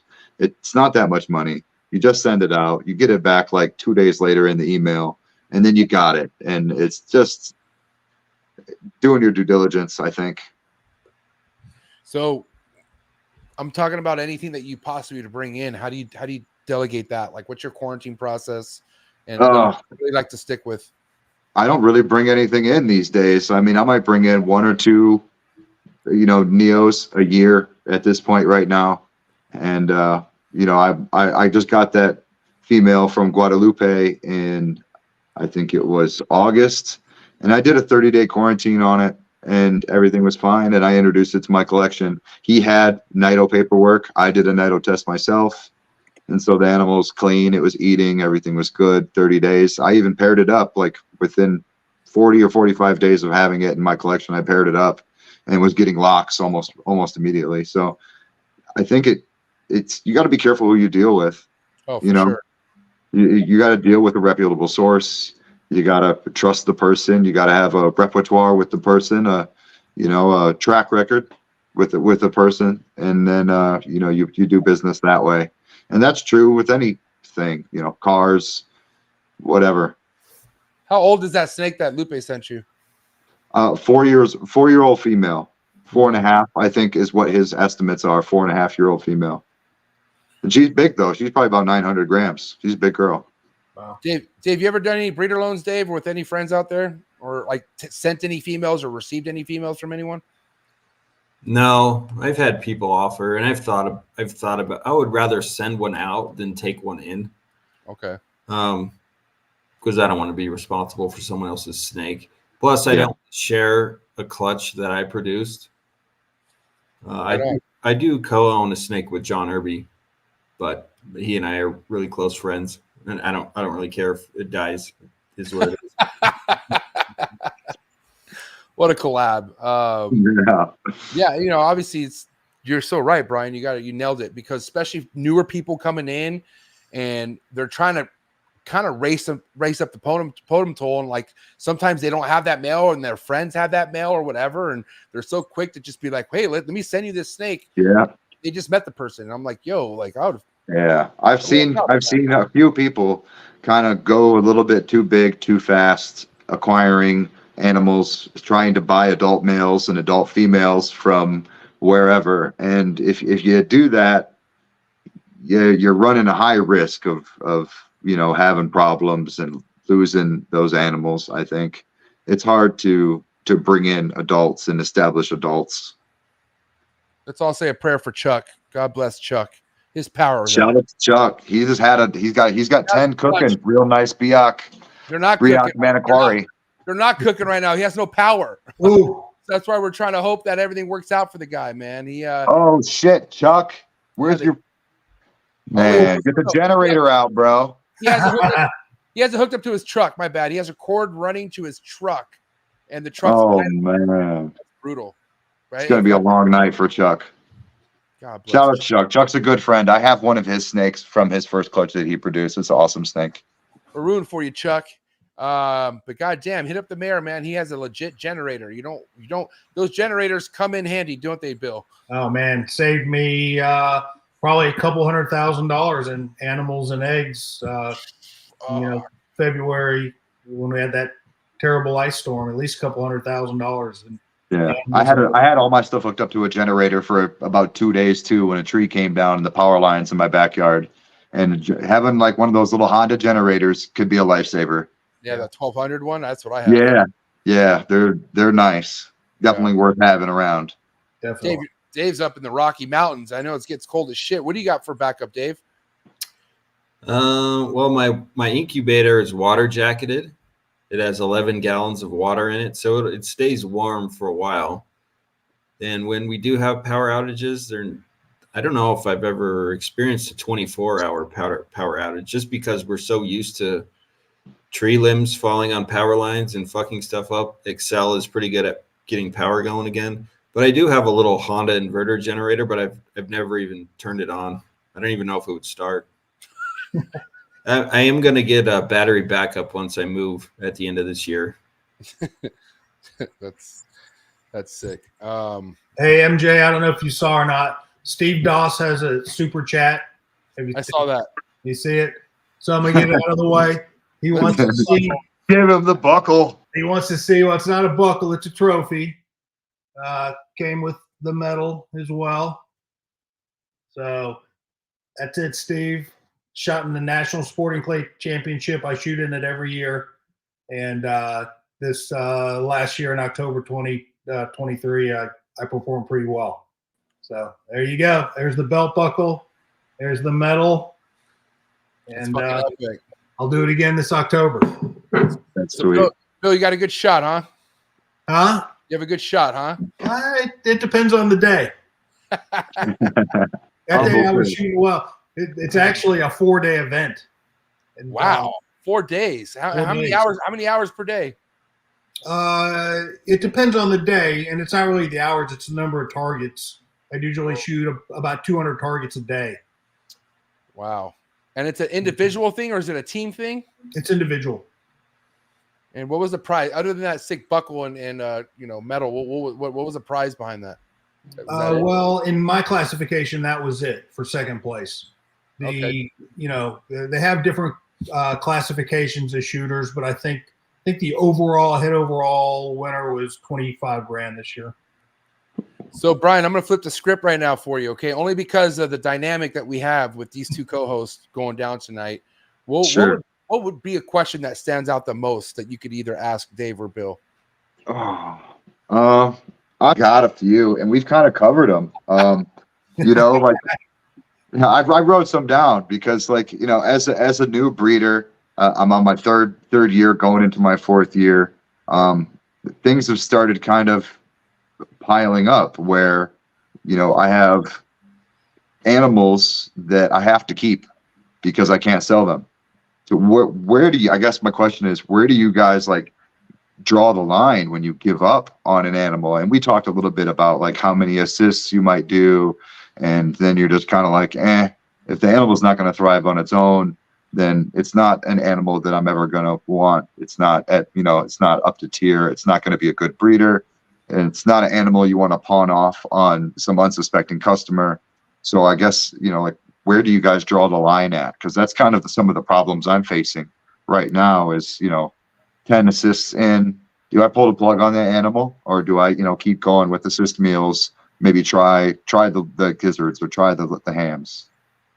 I think it depends on some specifics. Is it striking? Is it grabbing and dropping?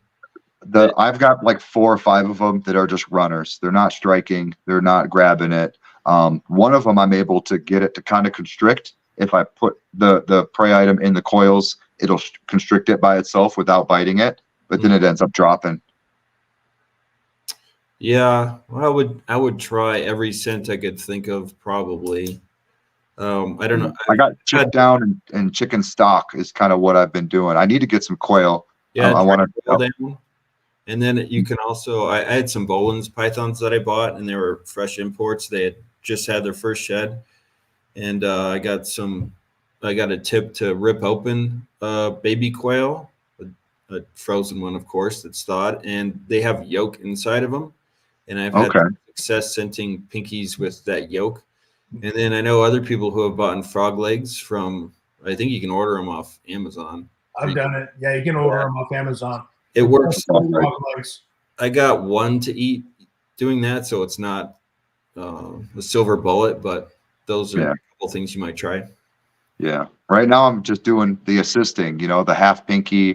I'm trying to do it like every 2 to 3 days, 4 days maximum, just to keep them, you know, keep them looking good, keep the weight on them, keep them from getting too depleted.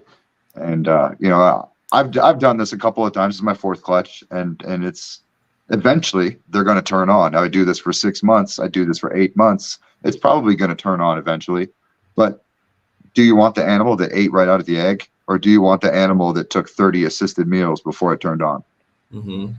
You know, so like, is the customer going to ask that specific question? Probably not. But I know, you know, I know what the reality is, the truth is. So it's tough. There's a lot of like, you know, morality stuff that goes into this.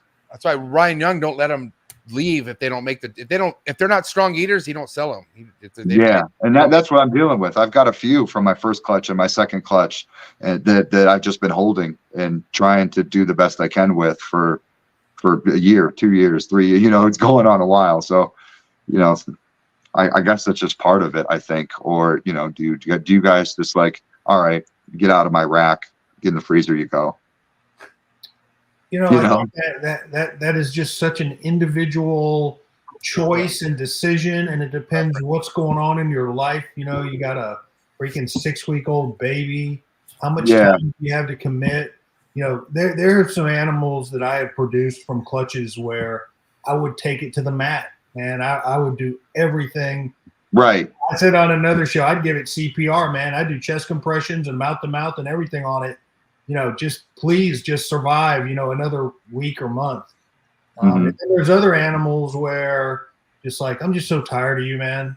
You know, you're not making any progress. I wasn't, you know, maybe I'm not that crazy about the pairing or the way the animal looks. And, you know, then those go in the freezer. You know? Yeah. That's good to hear you say that. I feel better hearing you say that, though. You know, because I've been trying on some of my animals, just been trying, giving it 120% for, you know, years. I have another one that I've been assist feeding for over 2 years now as well. And it's a fucking nightmare, man. Yeah, see, I think MJ's right. It doesn't get any easier. I've never let one go that long. Not long. I mean, listen, if it's not kicking in, it's never gonna, right? Not seeing progress, why it's still a Neo, and that thing would never make it past a year. Right. I'm really glad this podcast is a place that like holds the truth. Like you can really speak the truth here. You're in a safe place. Safe place, yeah. Hey, but goddamn, I dare you. I double dare you to say that you will put a snake in the freezer in a Facebook group chat. Watch what happens. Yeah. Bro, I did that once, bro. I did that once, and I'm only saying what was taught to me, right? And holy shit, it was in a ball python group too, and they went fucking ballistic to the point where I deleted it, but they already took a screenshot and they started sharing it. Sharing it. This is like 2017, dude. And I'm like, I'm just gonna disappear. I think I laid off Facebook for the whole rest of the year after that. Well, first of all, they'll tell you how inhumane it is to put a snake in the freezer to euthanize it. That's the first thing I'm sure you got. Yeah. Well, yeah. Well, I was called a piece of shit, and like my mother should have, or my dad, my mother should have swallowed me or some shit like that. I got a lot of fucked up shit, and I was like, wow. And I was like, but anyways, so yeah, you're good. Yeah. You can say all you want. Facebook is crazy, but yeah, you know, like there's different perspectives, you know, like if you're a breeder or you're a keeper or you're a hobbyist or you're someone just getting into new to the hobby, those are all different perspectives on the same thing that we're doing here. That's exactly right, Brian. You know, if it's your first clutch, you could learn a tremendous amount by feeding a Neo for a year. You know, you could really. I'm good at it now. I can get them. I can get them done in like a couple of minutes. I'm good at it. I was gonna say. I mean, you can really learn a lot. Yeah. I'm like Dave though. I'm pro tail, man. If the tails are easy peasy, man, it's fucking. There's not much of a mushy mess when you're dealing with the tail. Yeah. Dude, the gizzard strips are the same way. I mean, they just slip right down. That's what she said. With your fingers, you use tongs. How do you get them? It seems like they'd be mushy. Are they not mushy? No, they're not mushy at all because you put Okay. them. First of all, they're not mushy when they're just out of the refrigerator. They're just a real solid, dense piece of tissue, and then you put them in a little bit of hot water, and it firms them up even more, and they go down just like a tail. And literally, I sometimes I will use just a little tong to get the first little, just a couple of millimeters in. Then after that, I've got a video I'll show you, Dave. I'll send it to you. It's just as easy as a tail because I used tails for a decade. I've had some luck with tails too. We talking rat tails or mice tails? What do you guys like to use? Mice tails for me. I use both. Yeah, I've used both, and I've like cut them into segments, like maybe like a 1-inch segment of a rat tail. Right. Now, from what I've heard, like you don't want to rely on that, right? Like a rat tail is like something that you're hoping that will spark this thing to eat, but you don't want to continue like rat tail, because it's not really getting everything it really needs, from what I understand, right? That's my thought for sure. Yeah, hopefully you get them sight feeding. You know, get them on the rat tail, and then get them sight feeding from that. Now you have 40-something chondros. You said under your belt. What did you say? How many you have? I've made 46. I've hatched 46, and 2 of them died.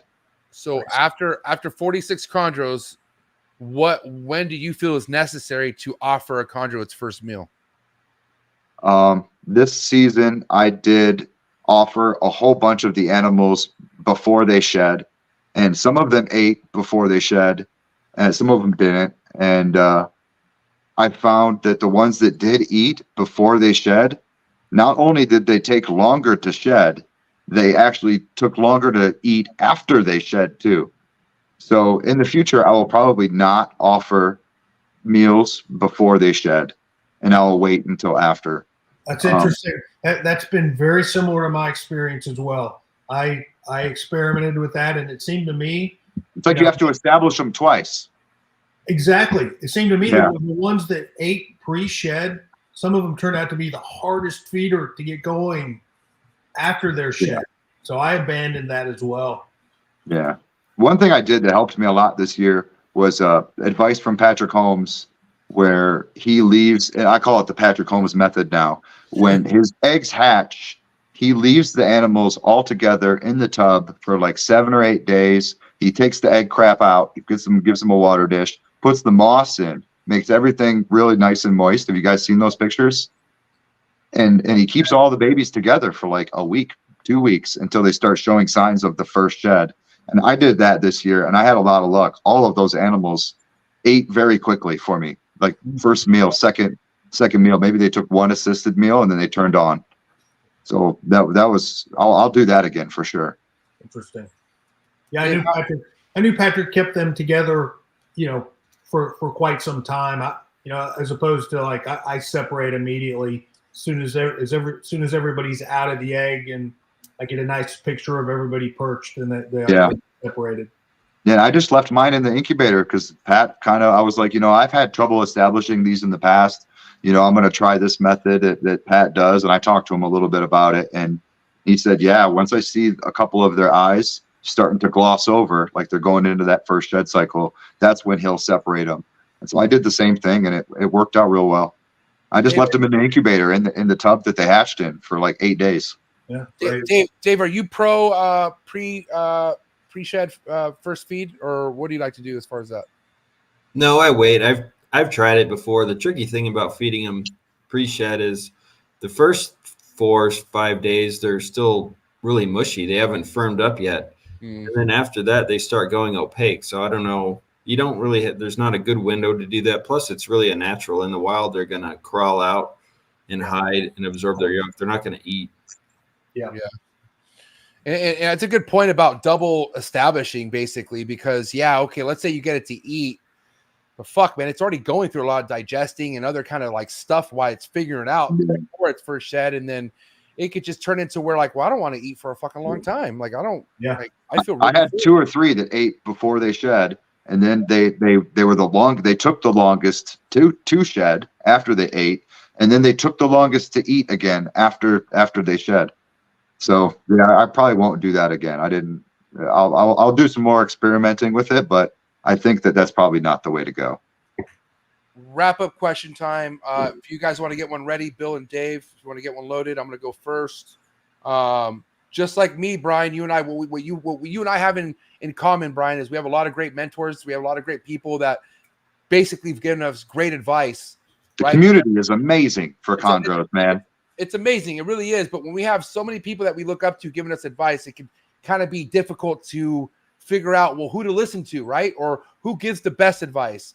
How did you figure that out? Like, what did you do to kind of like get all the advice that you're getting and just find out what you need? Yeah. I read a lot of comments in the Facebook groups. That's kind of how I became an admin of the groups.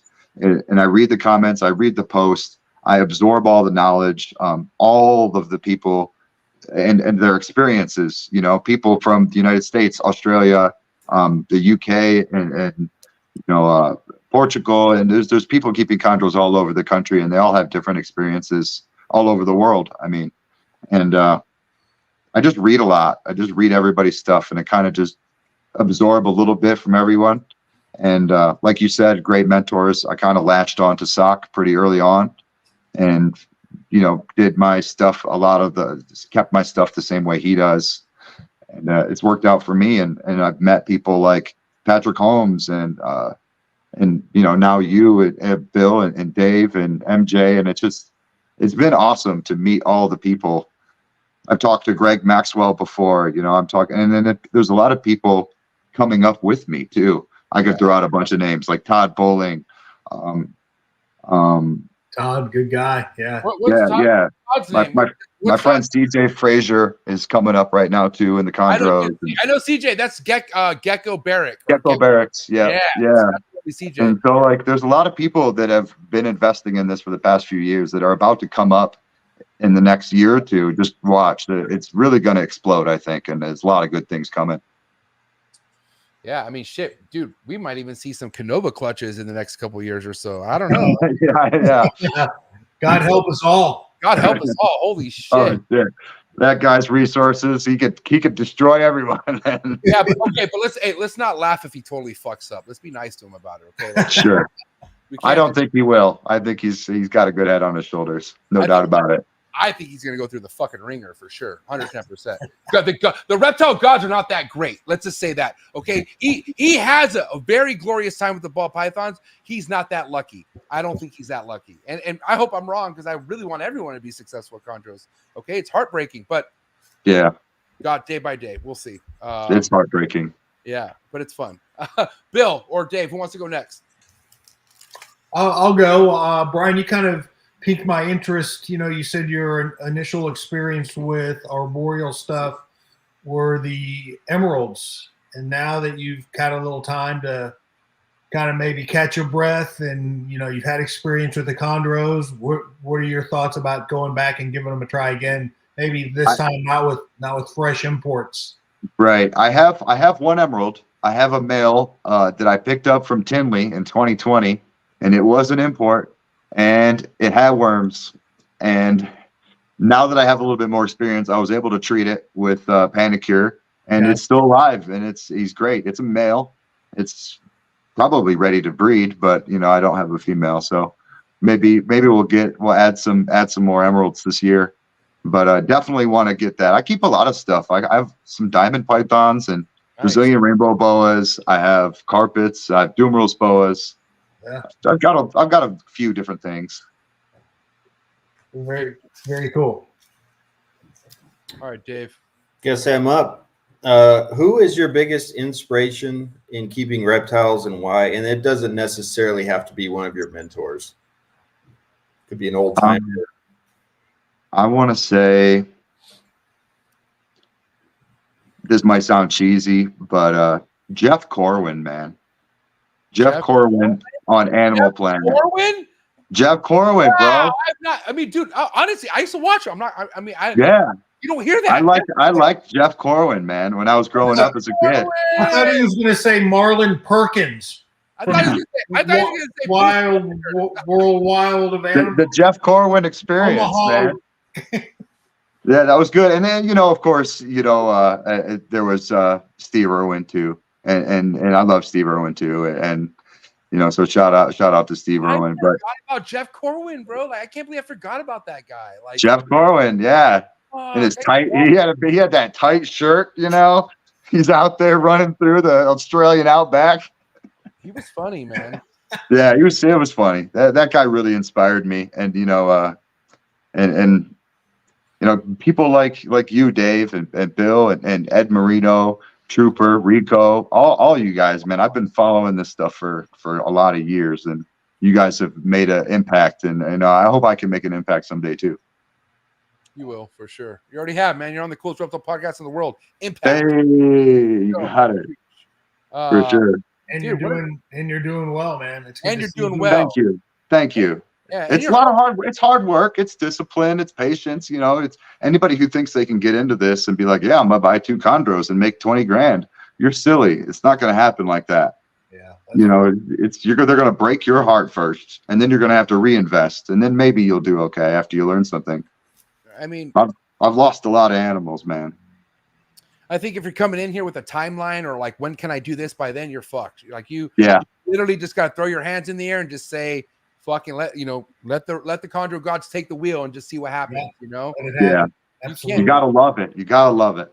I mean, you can't even do that with ball pythons, and think how easy it is to do ball pythons. But when you even have that mentality with the ball pythons, you're fucked. You just can't go into almost anything with that mentality about what's in it for me as soon as possible. Because it has to start with the love, man. Like, you have to have the love for something for it to turn into something you never expected for it to turn into, Like, right. If you don't put the love into these little baby snakes, man, they just wither away and die. 100%. Yeah, I mean, but here's the thing. Even if you do the right thing, they still do that too. So that's true. Yeah, definitely. Fuck, man. Great episode. 2 hours went by quick, but I'm going to hit you with these hot seat questions, bro. I mean, okay. First time on trap, I got to get you with the hot seat questions, and then we'll let Bill and Dave end with the last 2 hot seat questions. All right, so here we go. Hot seat questions coming in hot for Brian. Brian, the quicker the better. All right, I don't need.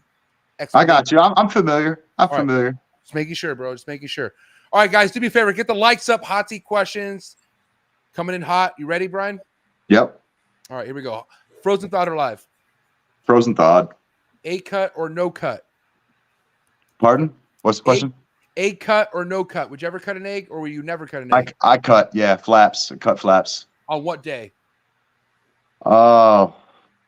52. Red chondro neo or yellow chondro neo? Oh, you're tearing me apart. Red. Favorite locality? Aru. Least favorite locality? Biak. Amazon basin or northern emerald tree boa? Basin all day. To spray or mist a chondro, or to never spray and mist a chondro? I spray and mist, especially now.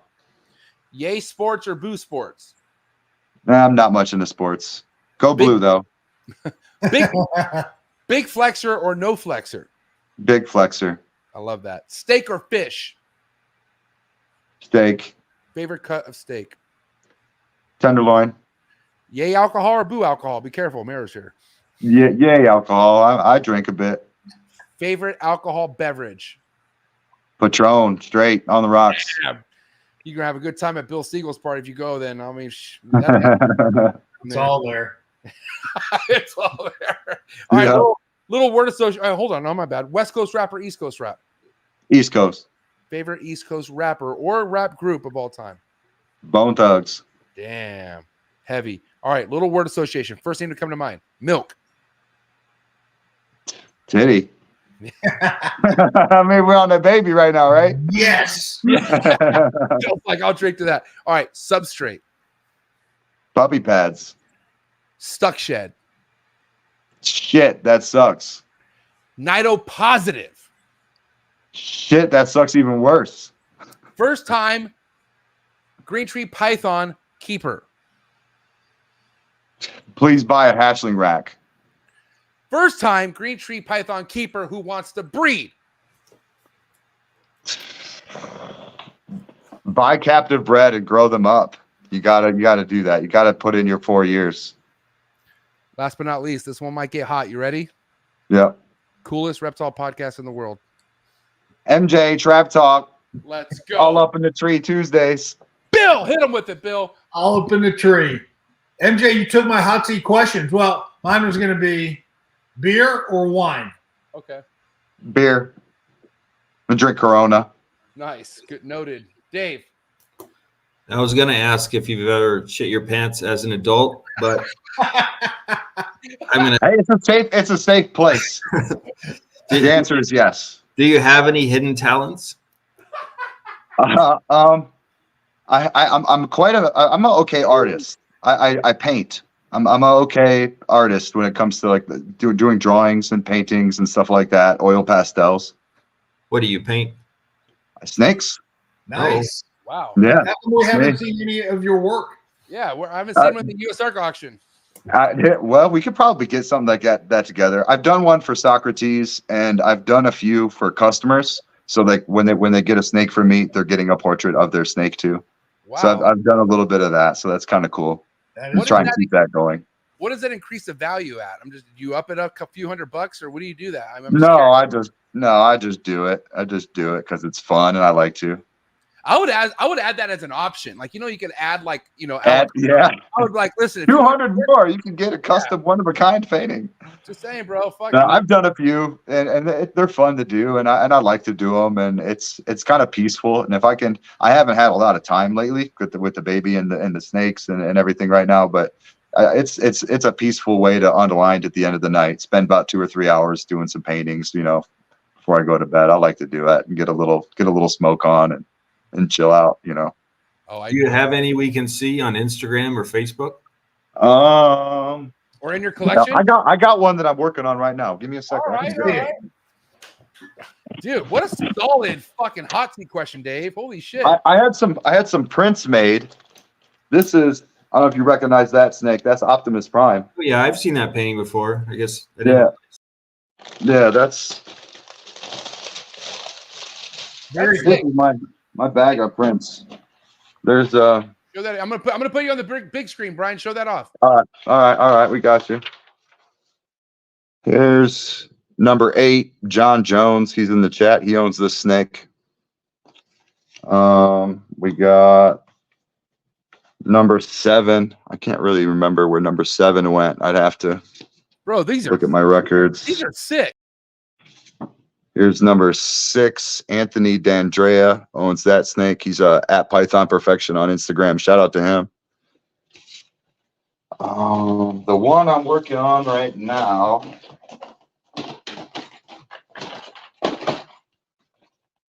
is Gem. It's kind of a work in progress, but that is badass. We'll get there. Very cool. That is badass. Great. What a cool hidden talent. Yeah, I mean, I love them. I love my snakes. I keep a lot of plants too. I love my plants. I'm just a weird snake dude, plants, and that's about it.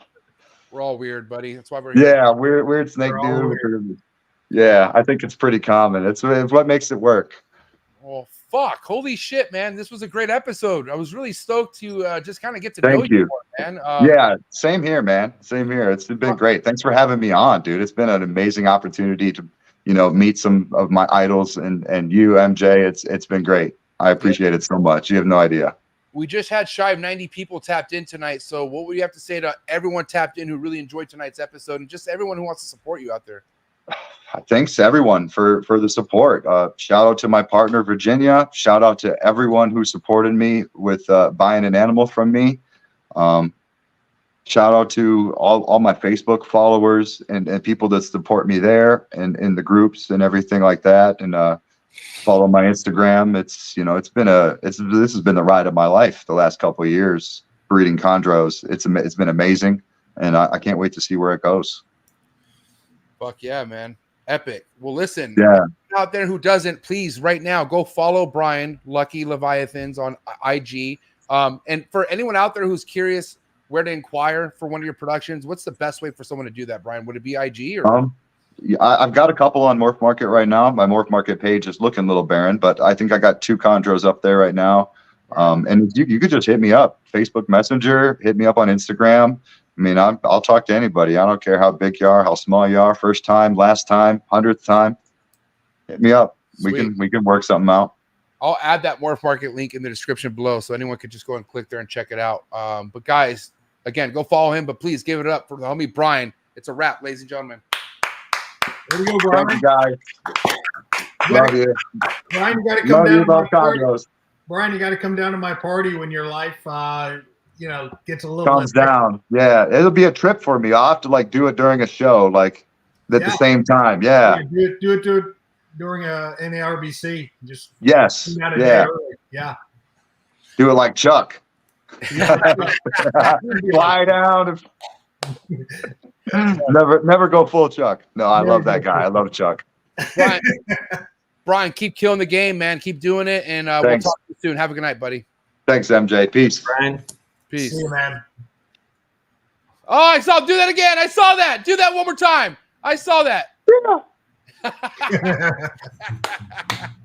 What a good guy, man. Good episode too. It just seems like he has his head on his shoulders the right way, and it's just going through the motions and just having fun. Absolutely. I mean, I couldn't have said it better myself. He seems like he's just having fun and not trying to hit any grand slams. He's just in it, for the day by day enjoyment of just doing it. Yeah. What's your feedback on tonight's show, Dave? It's great chatting with people who are into this shit as much as we are, because we're a bunch of weirdos compared to the general public. But yeah, it's always a good time chatting chondros and learning about someone new. Now, Dave, does it trip you out on how crazy this has grown into, like what this has turned into since you started with reptiles and as a whole, like not only just with chondros, but just where reptiles is, period? Like, does it kind of trip you out how big it's gotten? Yeah, I wish I had some more data about how it's grown. I've liked reptiles ever since I was a little kid. I used to subscribe to Reptiles magazine, read that every month. Yeah. It definitely feels like it's growing a lot, and especially on the arboreal side as people move over from ball pythons and some other stuff. And when you get a new person like that, they don't just buy one snake, they buy 10 or 20 or 30. Yeah. So the demand. We might have statistics for you, because if we were to think the very first pre-Arlington party that Bill Stiegel threw, and we compare it to the last one, I mean, whoa, there's growth. I mean, holy shit. What is that? What kind of statistics does that give us? I mean, the wave of different bigger ballers in different demographics of the reptile community are coming by your place. Yeah, okay? and they're not coming by my place to see ball pythons, right? No, they're not. They're changing their lives day by day, and but it's just very impactful. And like Brian says, there's a lot of people out there who've been buying and raising chondros for the last handful of years, and it's about their time. It's about their time where they're going to be breeding, and some make it, some don't. And I know, but I'm looking forward to the ones that do make it. I'll tell you that much. Yeah. There's still a ton of misinformation out there. We know what's truth and what's fiction, but if you don't come to a forum and spend time there or talk with someone who has experience, you're still going to think they're mean and they die and they get 5 to 7 feet, all kinds of stuff that just isn't true. Yep. That's why that's my favorite part of the party that I have here, because I get to put chondros into so many people's hands. And hell, it's night. This is 10, 11 o'clock at night. Oh, should never hold a chondro at night. No. You'd never do that. You'd never get a chondro out at night. Hell, we're passing these things around like they're sandwiches, and people are just amazed. And that, to me, that's like one of the funnest parts about my parties. Yeah. Well, I mean, funnest part of any trap talk is having you guys be a part of it. Dave, it's always an honor for you to come through the trap, and I'm glad you stepped up for Marshall. God bless him. But thank you so much for coming through, Dave. Yeah, I appreciate it. And Bill, of course, it's always an honor to have my road dog here. But guys, please, as always, go follow Dave D, Vibrant Viridis, and your website obviously too is vibrantviridis.com, correct? Yep, that's right. All right. And that's where you can kind of sign up for that mailing list, correct? On that website for anyone who wants to kind of, dabble in and see what that's all about, right? Yep. There's a contact. I think it's contact link. Right. And for you, Bill, we're really early in the year. You know, things are rocking for you. So for anyone out there who's wondering the peak time of year for you to have availability, around what time of year would that be if all goes well? Spring, not availability, but stuff will start to move in the right direction as far as I'll know what I'll have, what'll be available and that kind of stuff in spring. All right.